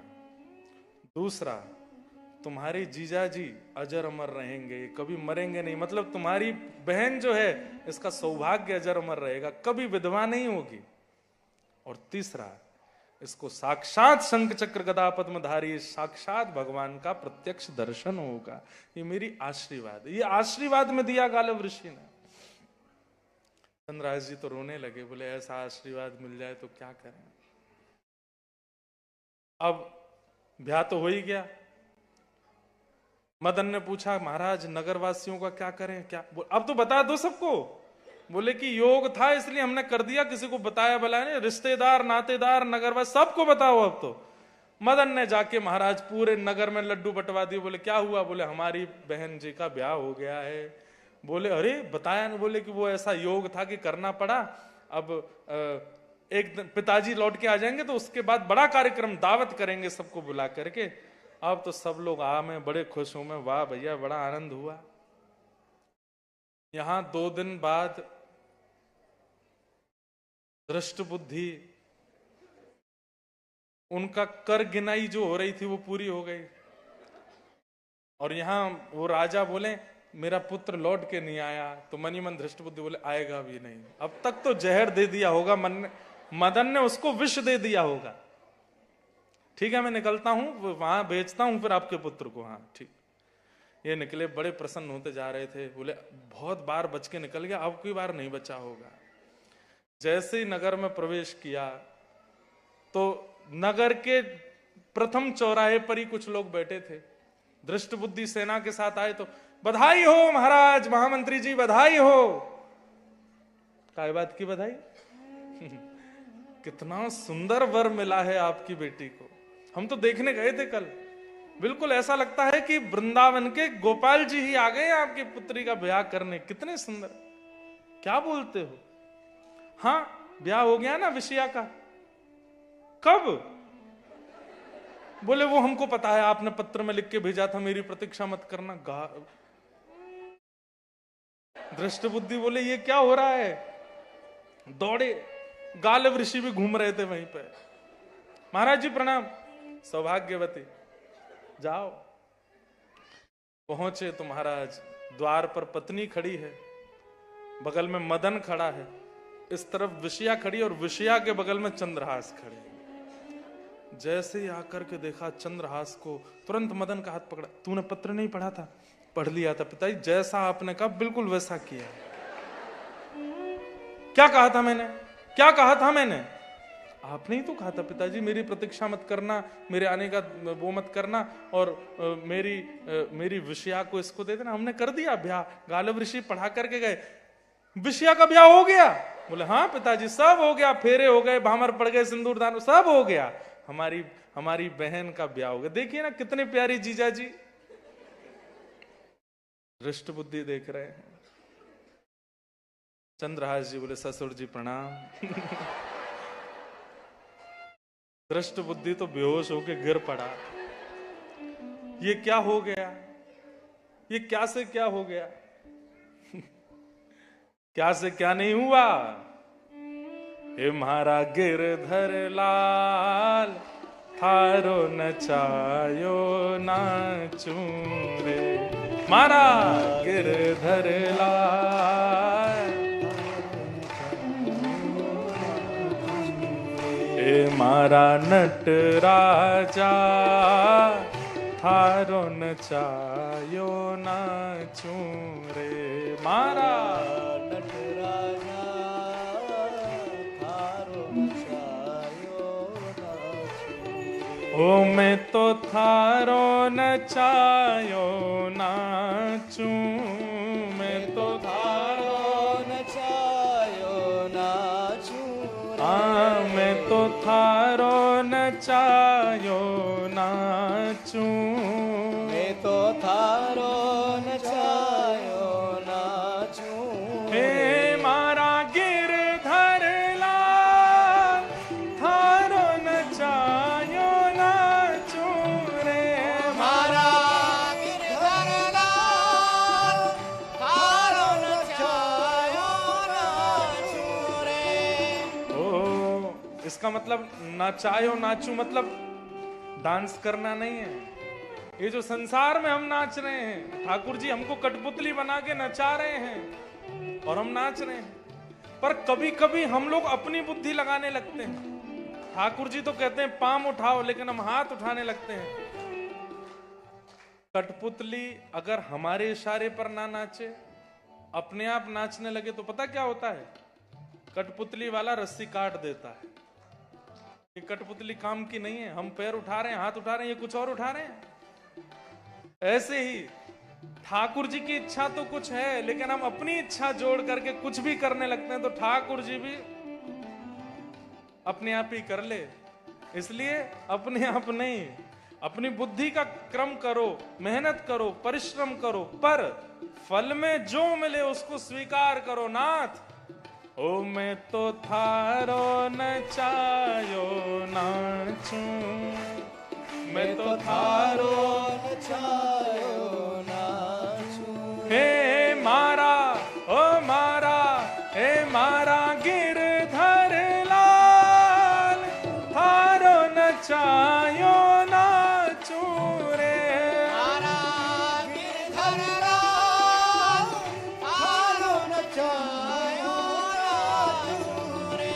मारा नटराजा थारो नचायो नाचू रे मारा नटराजा थारो नचायो नाचू रे ओ जो तू तन को रोग लगावे ओढ़ सिरख सो जाऊं जो तू तन को रोग लगावे ओढ़ सिरख सो जा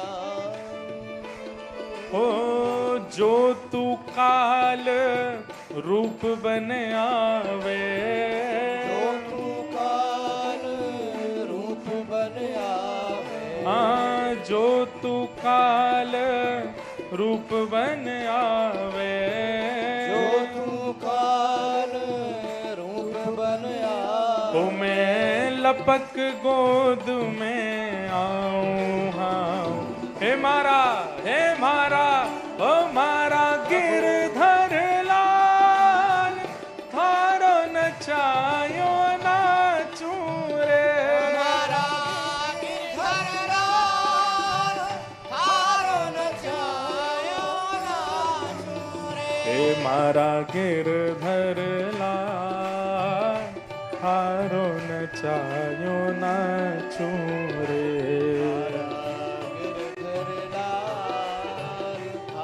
भुजा उठा के करताल बजाते हुए गाओ बोल वृंदावन बिहारी लाल की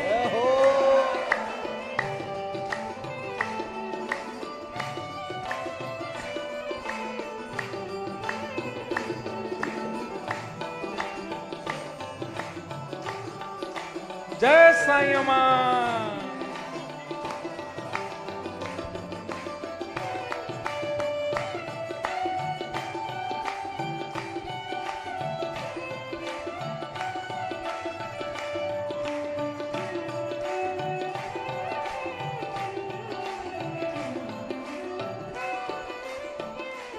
ओ जा रंगरा कपड़ा पहनावे वैसो ही स्वांग बनाऊं जा रंगरा कपड़ा पहनावे वैसो ही स्वांग बनाऊं ओ जैसो बोल बुलावे मुख सो जैसो बोल बुलावे मुझ सो हाँ जैसो बोल बुलावे मुख सो जैसो बोल बुलावे मैं वैसी ही बात सुनाऊं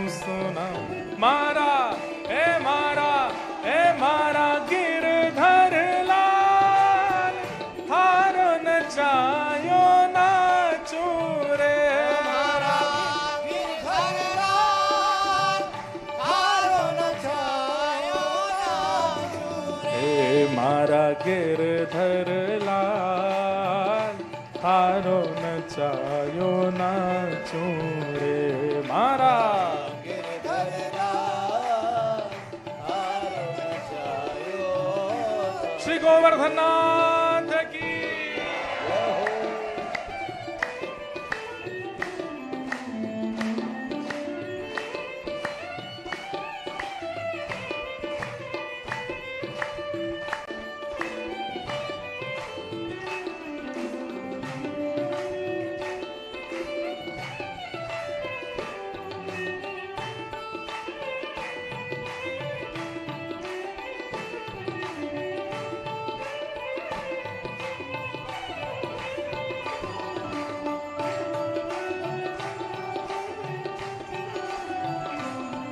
श्री राधा वल्लभ लाल की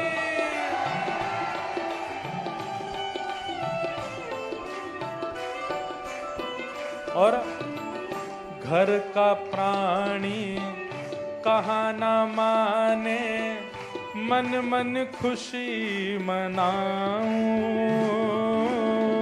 घर का प्राणी कोई मानता नहीं मेरी मन मन मन खुशी मनाओ।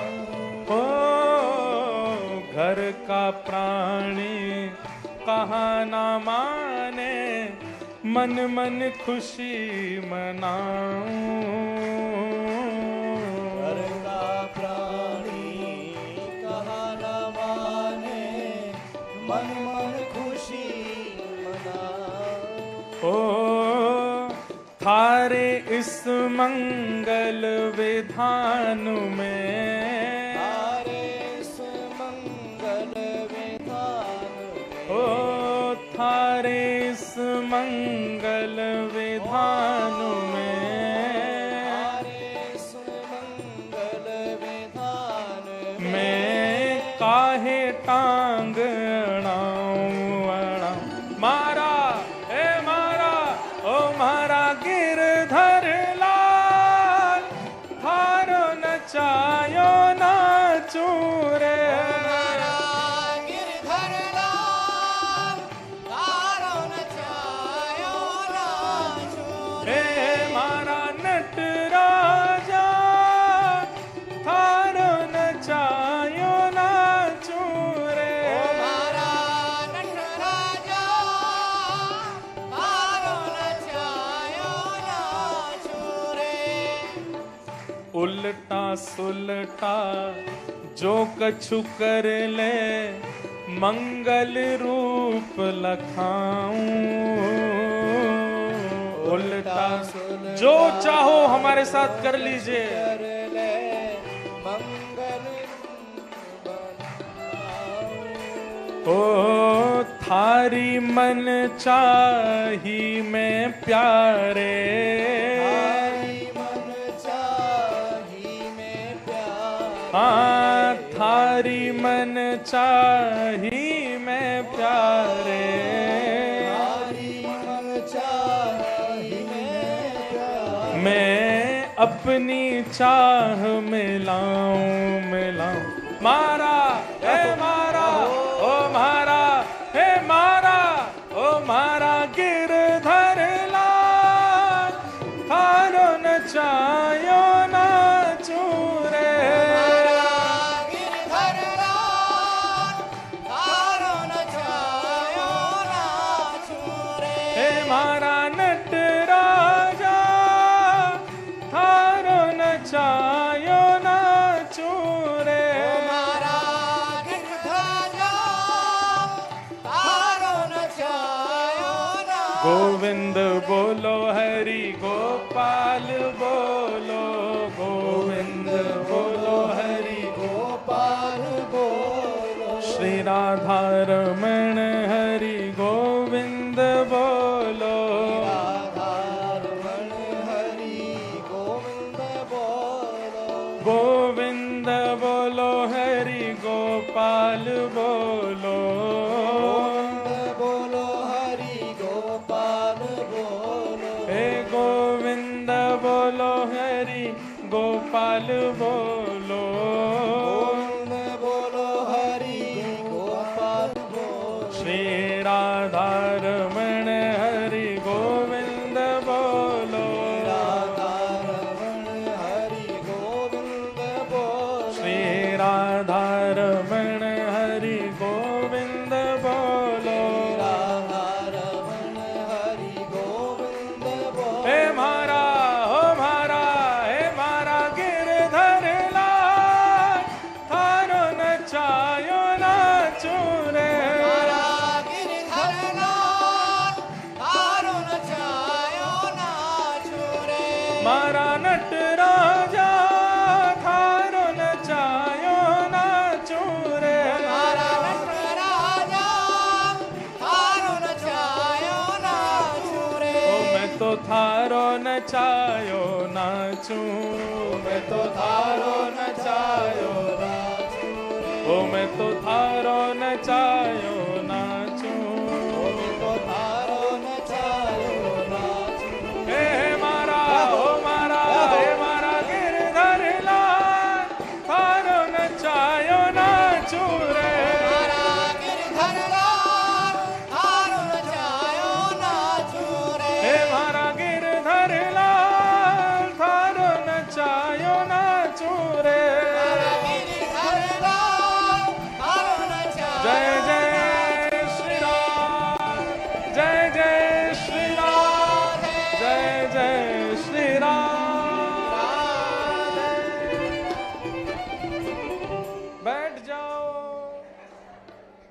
हे मारा गिरधर लाल थारो नचायो नाचू रे मारा गिरधर लाल थारो नचायो नाचू रे।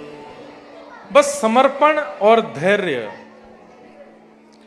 ठाकुर जी पर विश्वास और चित्त का धैर्य, ये दो चीज यदि हमारे जीवन में हैं, आप देखिए भले ही कष्ट आएंगे जीवन में, लेकिन कितना खूबसूरत ठाकुर जी जीवन बना देते हैं। मैया हमारी बात सुन लो, आप मत बोलो, बैठ जाओ, सब लोग बैठ जाओ। चंद्रहास जी का ब्याह हो गया, किसके साथ? विषया के साथ। दृष्ट बुद्धि अपने कमरे में पड़ा है। मदन बेटा आया, पिताजी इतना अच्छा हो गया ना सब, आपने इतना अच्छा निर्णय लिया, कभी कभी मुझे लगता है मैं आप जैसा कब बन पाऊंगा।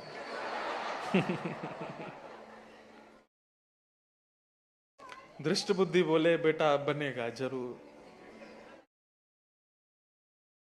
लेकिन देखिए अभी भी उसके मन में ये चेतना नहीं जाग रही है कि ये इनकी रक्षा ठाकुर जी कर रहे हैं। क्योंकि बहुत भजन करते हैं चंद्रहास, अपनी पत्नी को भी बोल रहे हैं मेरे मां कृष्ण है, मेरे पिता कृष्ण है, मेरे जीवन कृष्ण है, मैं बस तुमसे एक ही चीज मांगना चाहता हूं। बोले क्या? मुझे उनका दर्शन करना है, तुम बस मेरा उसमें साथ देना, और चाहे तुम जो कहोगी मैं सब करूंगा, बस मुझे उनका दर्शन करना है, मुझे उनको प्राप्त करना है। अपनी पूरी जीवन गाथा सुनाई अपनी पत्नी को, मैं कैसे कहां से हूं, कौन हूं, जो किसी को नहीं पता। पहली बार अपनी पत्नी को बताया चंद्रहास ने कि मैं तो केरल देश के राजा का बेटा था, मेरे माँ पिता सबको मार दिया जब मैं 3 साल का था। धाई माँ लेकर के आई, जिनको दासी पुत्र तुम्हारे भाई और पिता सब बोलते हैं, वो धाई माँ थी। सब बातें सुन करके और ठाकुर जी के प्रति प्रीति सुन करके उनकी पत्नी विषया भी प्रसन्न हो गई।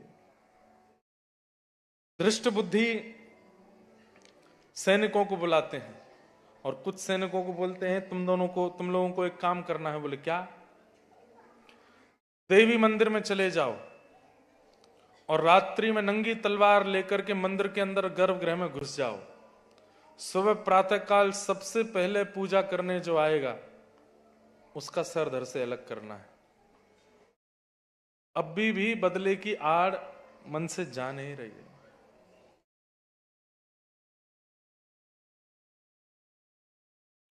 बंधुओं, कुछ स्वभाव बड़े विचित्र होते हैं।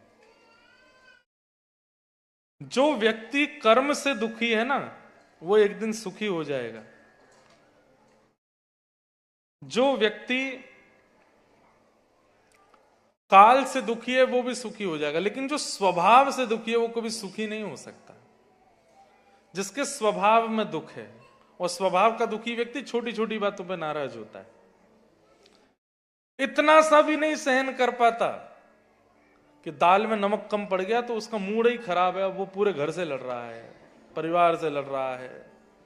केवल इतनी सी बात, कपड़े मेरे मन के नहीं है, इस बात पर सबको अधर कर रहे। ये छोटी छोटी बातों पर नाराज होना, तबाही मचा देना, ये स्वभाव से दुखी लोगों का लक्षण है, और ऐसे लोग कभी सुखी नहीं हो पाते। 4 प्रकार के स्वभाव होते हैं बंधुओं, ध्यान से सुनना। पहला स्वभाव है विरोधी स्वभाव। आप लोगों ने भी देखा होगा, कोई व्यक्ति ऐसा होता है उसको हर बात का विरोध करना है। इस वीकेंड गोल्ड कोस्ट जाते हैं, नहीं नहीं वहां तो ऐसा बुरा है, ऐसा है, ऐसा है, वैसा। तो फिर मेलबर्न चलते, नहीं नहीं वहां तो जाना ही नहीं है, बहुत ठंड है। तो फिर होबार्ट चल दो, तस्मानिया, अरे कौन जाए इतनी दूर। इंद्रेश जी आ रहे हैं, लोगन में कथा है, वहीं कथा में चल दो, बिल्कुल नहीं जाना, वहां तो बहुत भीड़ होती है। ऐसे स्वभाव वाले लोग, इनका काम होता है विरोध करना, और विरोध करने वाला हर बात का विरोध करते हैं। आप अच्छा बोल दो तो वो एक बड़ी प्रसिद्ध कथा है ना, शंकर जी पार्वती जी के साथ जा रहे थे नंदी पर बैठ करके, तो लोग बाग कहने लगे देखो शर्म नहीं आती है, दोनों बाहर चढ़ के बैठे हैं जानवर पे। तो पार्वती जी से शंकर जी बोले बहुत बातें बन रही हैं, एक काम करते हैं हम उतर जाते हैं दोनों। पार्वती शंकर जी उतर गए, थोड़ी दूर चले तो लोग बाग बात बनाने लगे, देखो वाहन पास में फिर भी पैदल चल रहे हैं। शंकर जी बोले बात बना रहे हैं लोग, एक काम करो तुम बैठ जाओ मैं पैदल चलता हूं। तो लोगों को लगा कम भार है, दोनों काम हो जाएंगे, फिर क्या बात बनाएंगे, तुम बैठ जाओ मैं पैदल चलता हूं। पार्वती जी बैठ गई, शंकर जी चल रहे हैं। थोड़ी देर बाद लोग जोरू का गुलाम, पत्नी को बैठा रखा है, खुद पैदल चल रहा है। शंकर जी बोले लोग बाग बात बना रहे हैं, पार्वती जी तुम नीचे उतरो मैं बैठ जाता हूं। पार्वती जी पैदल चल रही हैं, शंकर जी नंदी पे। थोड़ी देर बाद लोग, शर्म नहीं आती, बेचारी फूल सी पत्नी को पैदल चला रहे हैं, खुद उस पर बैठ गए ऊपर। पार्वती जी बोली लोग बात बना रहे हैं, शंकर जी बोले रुको, उतर गए नीचे और नंदी को अपने सिर पे ले लिया। और अब जैसे चलने लगे लोग बात कहने लगे पता नहीं क्या जमाना आ गया है, वाहन के ऊपर लेकर के चल रहे, वाहन पे चढ़ के नहीं चल रहे। शंकर जी बोले क्या करें हम, ये संसार है, कुछ तो लोग कहेंगे, लोगों का काम है कहना, छोड़ो बेकार की बातों में, कहीं बीत न जाए रहना, कुछ तो लोग कहें, लोगों का काम है। आप अपने उद्देश्य पर फोकस्ड रहिए। हम रात में सोते हैं ना, और जब सुबह उठते हैं तो कोई ना कोई हमारे बारे में कुछ ना कुछ बोल रहा होता है कहीं पे, इंद्रेश जी ऐसे, इन्होंने ऐसा किया, व्यासपीठ पे ऐसा करते हैं, इन्होंने ये किया, ये गलत।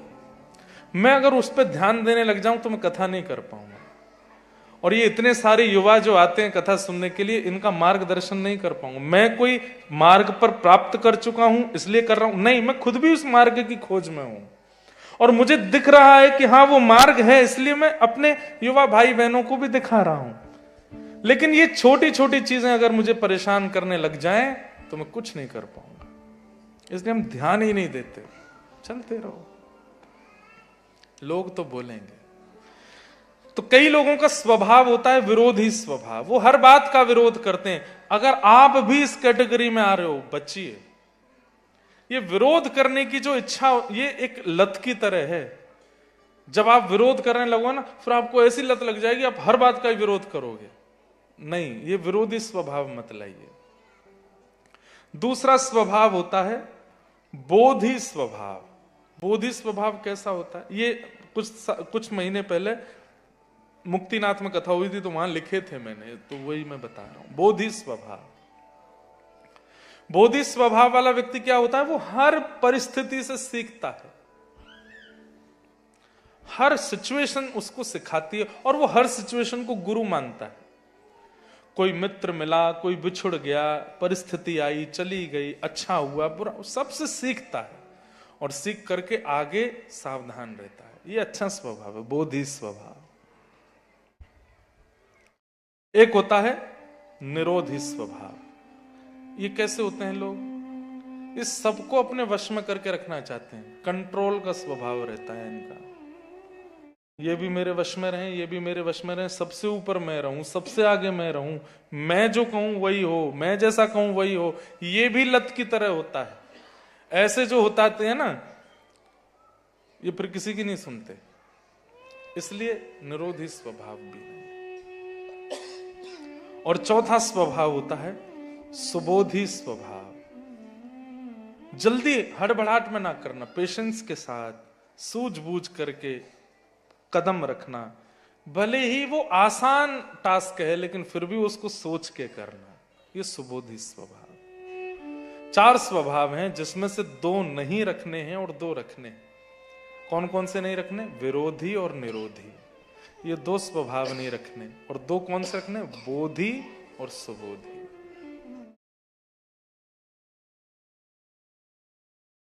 दृष्ट बुद्धि को अभी तक समझ नहीं आया कि मैं इतने प्रयास करके, मेरी बेटी का ब्याह हो गया है, अब अगर मारूंगा तो मेरी बेटी विधवा हो जाएगी, इतनी बुद्धि काम नहीं कर रही है।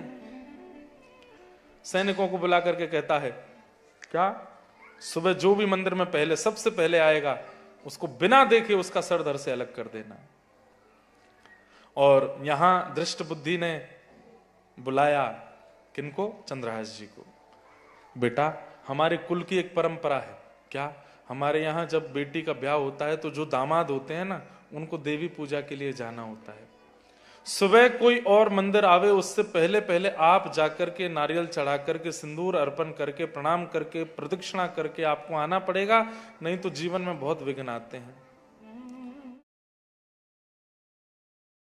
चंद्रहास जी बोले, जो आज्ञा पिताजी।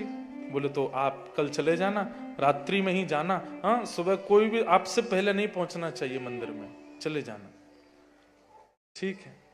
यहाँ ये सब तैयारी कर लिए, फूल वूल की माला सब तैयार कर ली। वहां पे सैनिक पहुंच गए मंदिर में, नंगी तलवार लेके आएगा तो अब इसको मारेंगे। यहां कुंतलपुर के राजा रात में सोए थे और सोते सोते उनको भयानक स्वप्न आया। ऐसा स्वप्न कि पसीना पसीना हो गए, उठ करके बैठ गए। तुरंत अपने मंत्री महामंत्री सबको बुलाने लगे, कोई नहीं था वहां पर। तभी एक सैनिक को बोला, बोले मैंने ऐसा कोई खतरनाक सपना देखा है, हमारे कुलगुरु को बुलाओ। कुलगुरु कौन? गालब ऋषि। ऋषि गालब उस समय वहीं थे, अभी तो ब्याह कराया चंद्रहास का। तुरंत उठ करके आया, क्या हुआ राजन? बोले, महाराज जी मैंने एक स्वप्न देखा। बोले, क्या देखा स्वप्न? बोले, मैंने स्वप्न देखा कि मेरे किसी ने बाल मूड़ दिए हैं, मेरे गले में लाल माला पहनाई है, मेरे शरीर पर तेल का लेपन करके और मुझे गधे पर बैठा करके कहीं ले जा रहे हैं। ऐसे स्वप्न का क्या प्रतीक होता है? बोले कि अकाल मृत्यु, आपकी मृत्यु होने वाली है। ये जो आपने देखा है, आप कभी भी मर सकते हो। इसका कोई निदान? बोले, निदान तो कुछ नहीं है, लेकिन आपका एक अधूरा कार्य है, वो आपको पूरा करना है। बोले, क्या? आपका कोई उत्तराधिकारी नहीं है और अभी तक आपके यहां कोई बेटा ने जन्म भी नहीं लिया, एक बेटी है, वो भी कुंवारी है। राजा तो रोने लगा। बोले, महाराज अब मुझे तो आपने बता ही दिया कि मेरी मृत्यु हो जानी है, कभी भी मैं मर सकता हूं। मेरे दो काम अधूरे रह गए हैं, अपनी बेटी का ब्याह करना है और अपने राज्य का एक उत्तराधिकारी चुनना है। किसको चुनूं, क्या करूं? तब गालिब ऋषि बोले, एक व्यक्ति है मेरी नजर में। कौन? बोले, तुम्हारे मंत्री है ना दृष्ट बुद्धि, परसों ही उनकी बेटी का ब्याह जिससे हुआ है, क्या नाम है उसका? चंद्रहास। बहुत सुयोग है, तुम उसको अपना राज्य गद्दी प्रदान कर दो। और प्राचीन काल में बहुपत्नी ब्याह होते थे, 1-2-3 ब्याह हो जाते थे, अपनी बेटी का ब्याह भी उसी से कर दो। दामाद को राजा बना दिया जाता है, जब पुत्र नहीं होता राजाओं के तो अपनी पुत्री के पति को ही वो अपना उत्तराधिकारी बना सकते।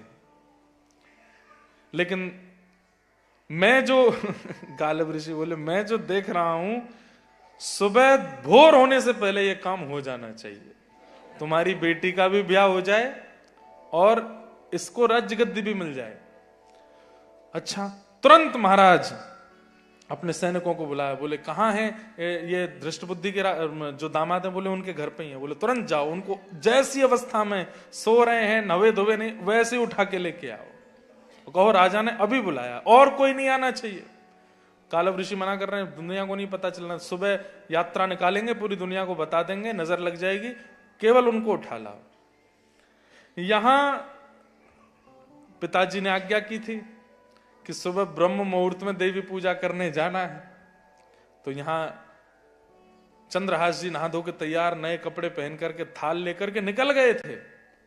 और जैसे ही निकले, ये निकल चुके, तब सैनिक आए और सैनिकों ने आकर के दरवाजा खटखटाया। तो मदन ने द्वार खोला, दृष्ट बुद्धि के बेटे ने। बोले, तुम्हारे जीजा जी कहां हैं? राजा ने अभी इसी वक्त तत्क्षण उनको बुलाया है। बोले कि जीजा जी तो देवी पूजा करने के लिए गए हैं मंदिर। बोले उनको रोको, उनको बोलो कि जाएं, पहले राजा से मिलें।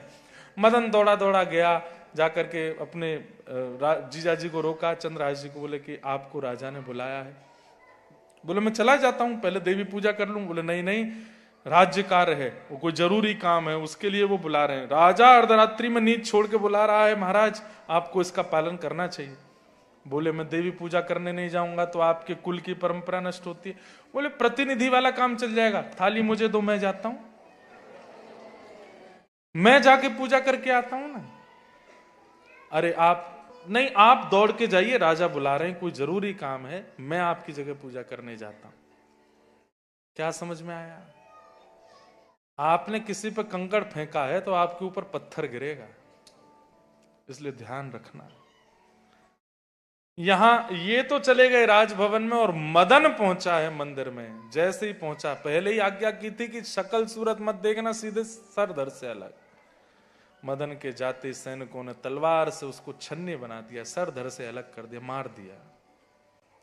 और यहां चंद्रहास जी पहुंचे राजा के यहां, जाकर के खड़े हैं, किम कर्तव्य विमूढ़, कुछ पता नहीं है।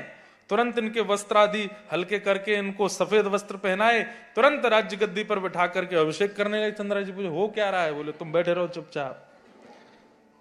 अभिषेक कर दिया। अभिषेक करके राजा कुंतलपुर के आए, अपने सिर का मुकुट उतार करके चंद्रहास जी के सिर पर धारण करा दिया, और राजा बना करके अपनी पुत्री का हाथ उनके हाथ में देके कन्यादान कर दिया, और दोनों को आशीर्वाद दे करके सौभाग्यवती भव, खूब आनंद रहो। ब्याह कर दिया, राजा बना दिया कुंतलपुर का। प्रातः काल का समय, दृष्ट बुद्धि अंगड़ाइयां ले रहे हैं, मर गया होगा, अब तो मंदिर में मरा पड़ा होगा।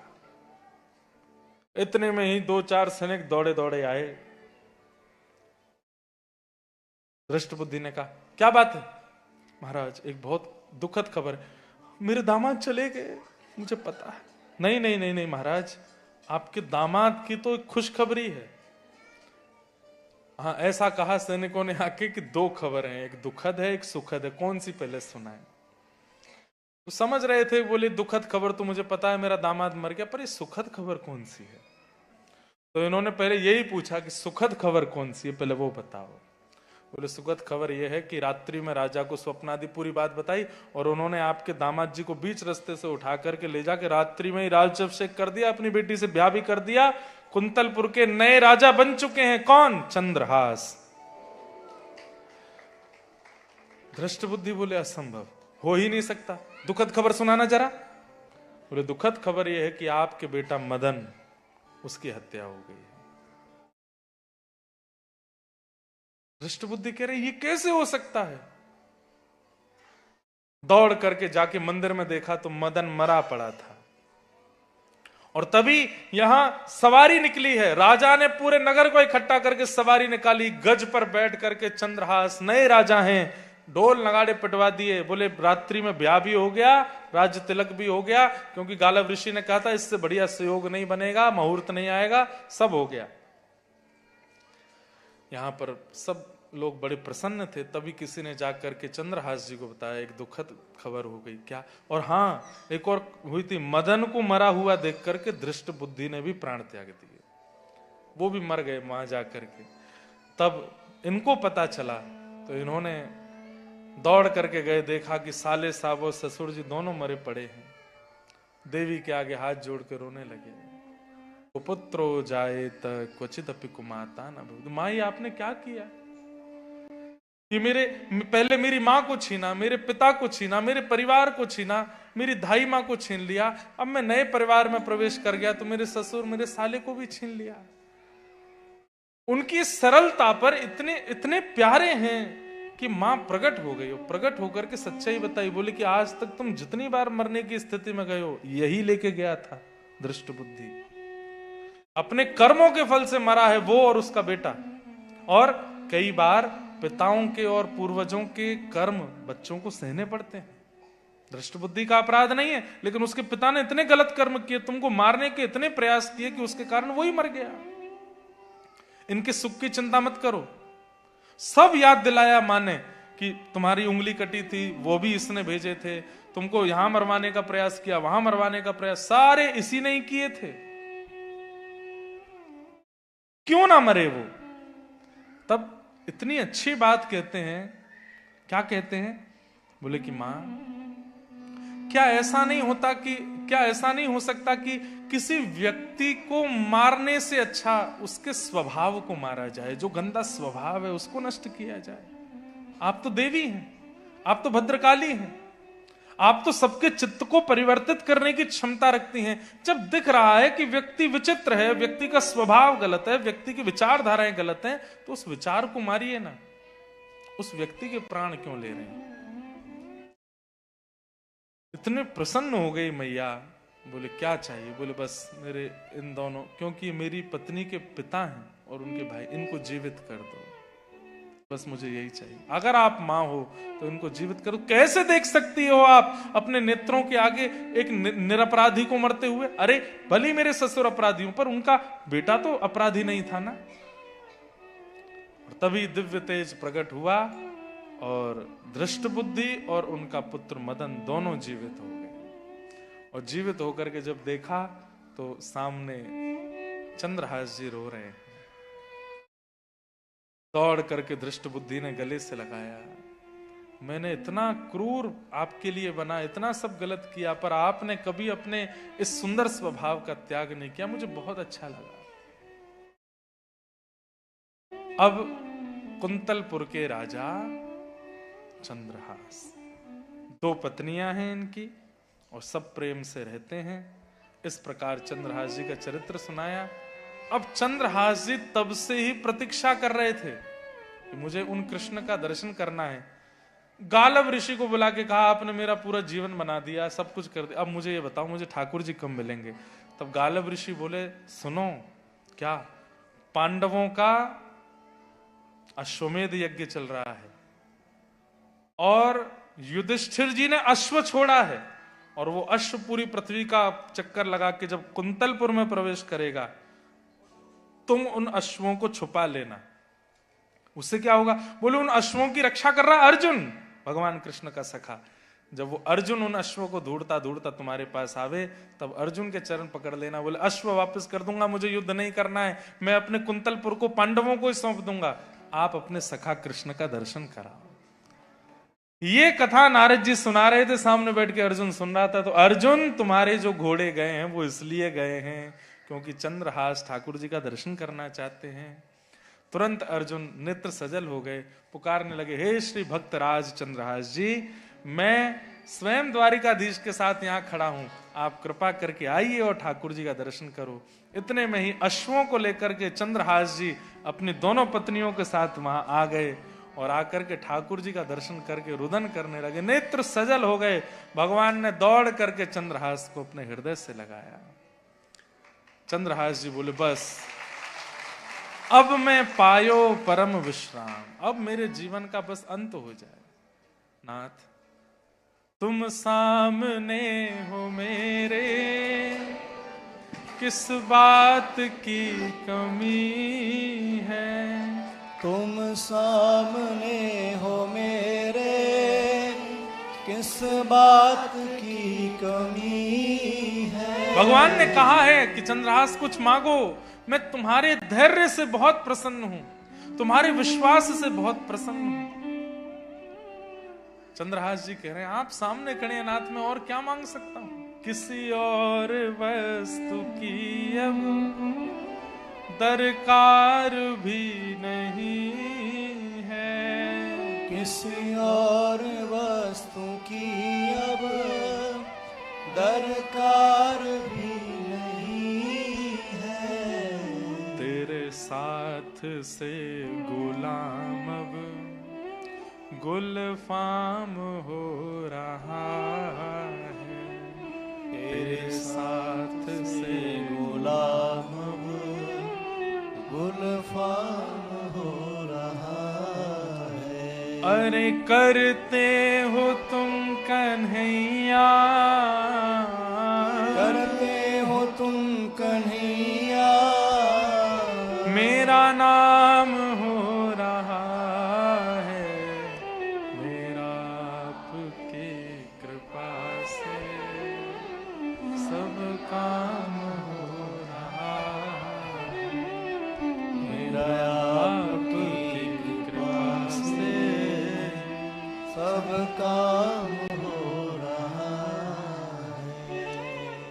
मैं क्या कर रहा हूं नाथ, आप मेरे सामने खड़े हैं, सब कुछ आपने किया, मैंने तो केवल आप पर भरोसा किया। चंद्रहास जी के चरित्र से 3 बात, वैसे तो सीखने योग्य बहुत बातें हैं, पर 3 बात बहुत विशेष। पहला, धैर्य, पेशेंस रखो लाइफ में। दूसरा, ठाकुर जी पर विश्वास करो। और तीसरा, संत आज्ञा का पालन। गालव ऋषि जो कह देते उसके ऊपर कुछ सोचा नहीं। संत वैष्णव रसिकों की वाणी को मानो, उस पर संशय मत करो, उस पर द्वितीय बुद्धि मत रखो कि ये होगा कि नहीं होगा, ये उचित है कि नहीं है। और जो कह रहे हैं सब सत्य है, सब भगवत वाणी है। इस प्रकार से चंद्रहास जी, ठाकुर जी ने पूछा तो बस चंद्रहास जी बोले अब अपने साथ ले चलो। ठाकुर जी उनको अपने संग लेकर के निकुंज में पहुंचे। अर्जुन बड़े प्रसन्न हो गए, अश्वों को लेकर के गए, जाकर के अश्वमेध यज्ञ कराया। और अर्जुन तो जैसे फैन मूवमेंट हो जाता है ना, फैन हो गए चंद्रहास जी के। इतने सुंदर चरित्र चंद्रहास जी का। बोलो भक्तराज श्री चंद्रहास जी महाराज की, भक्त वत्सल भगवान की। आनंद आयो? क्या बढ़िया चरित्र।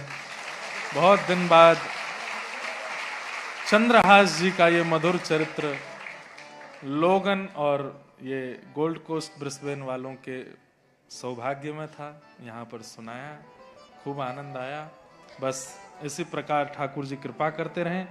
अब अगला सत्र सिडनी में होगा। आप लोगों को शायद पता चल गई होगी बात, नहीं पता चली तो सिडनी की कथा 17, 18, 19 होनी थी, पर अब 16, 17, 18 हो रही है। पहले फ्राइडे सैटरडे संडे होनी थी, अब थर्सडे फ्राइडे सैटरडे हो रही है। हमको लगा कि संडे को काय को बर्बाद करें, आप लोगों का आराम कीजिएगा, तो इसलिए अब थर्सडे फ्राइडे सैटरडे सिडनी की कथा 16, 17, 18 3 दिन होगी। वहां देखते हैं कौन सा चरित्र आएगा, उस चरित्र को सुनाएंगे, उस भाव को सुनाएंगे।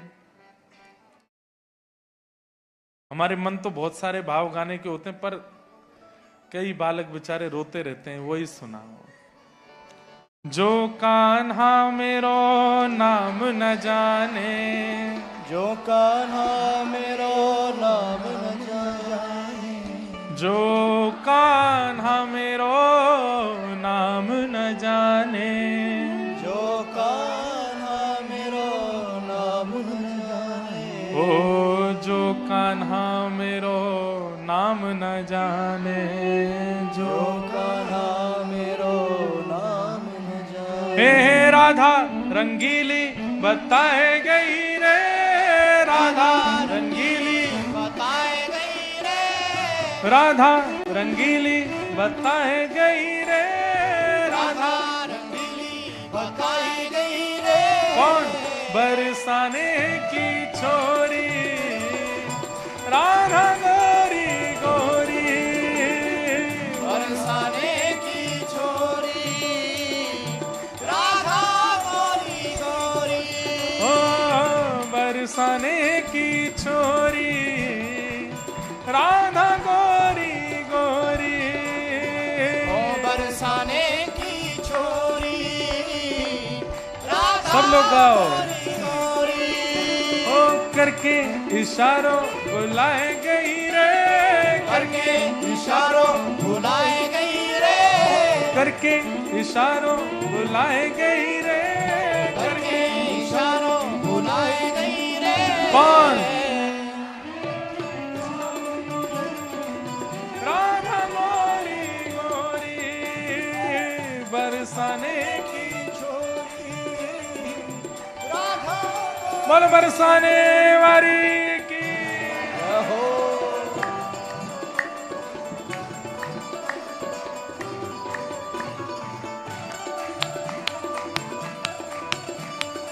ऊंची अटारी वारी की।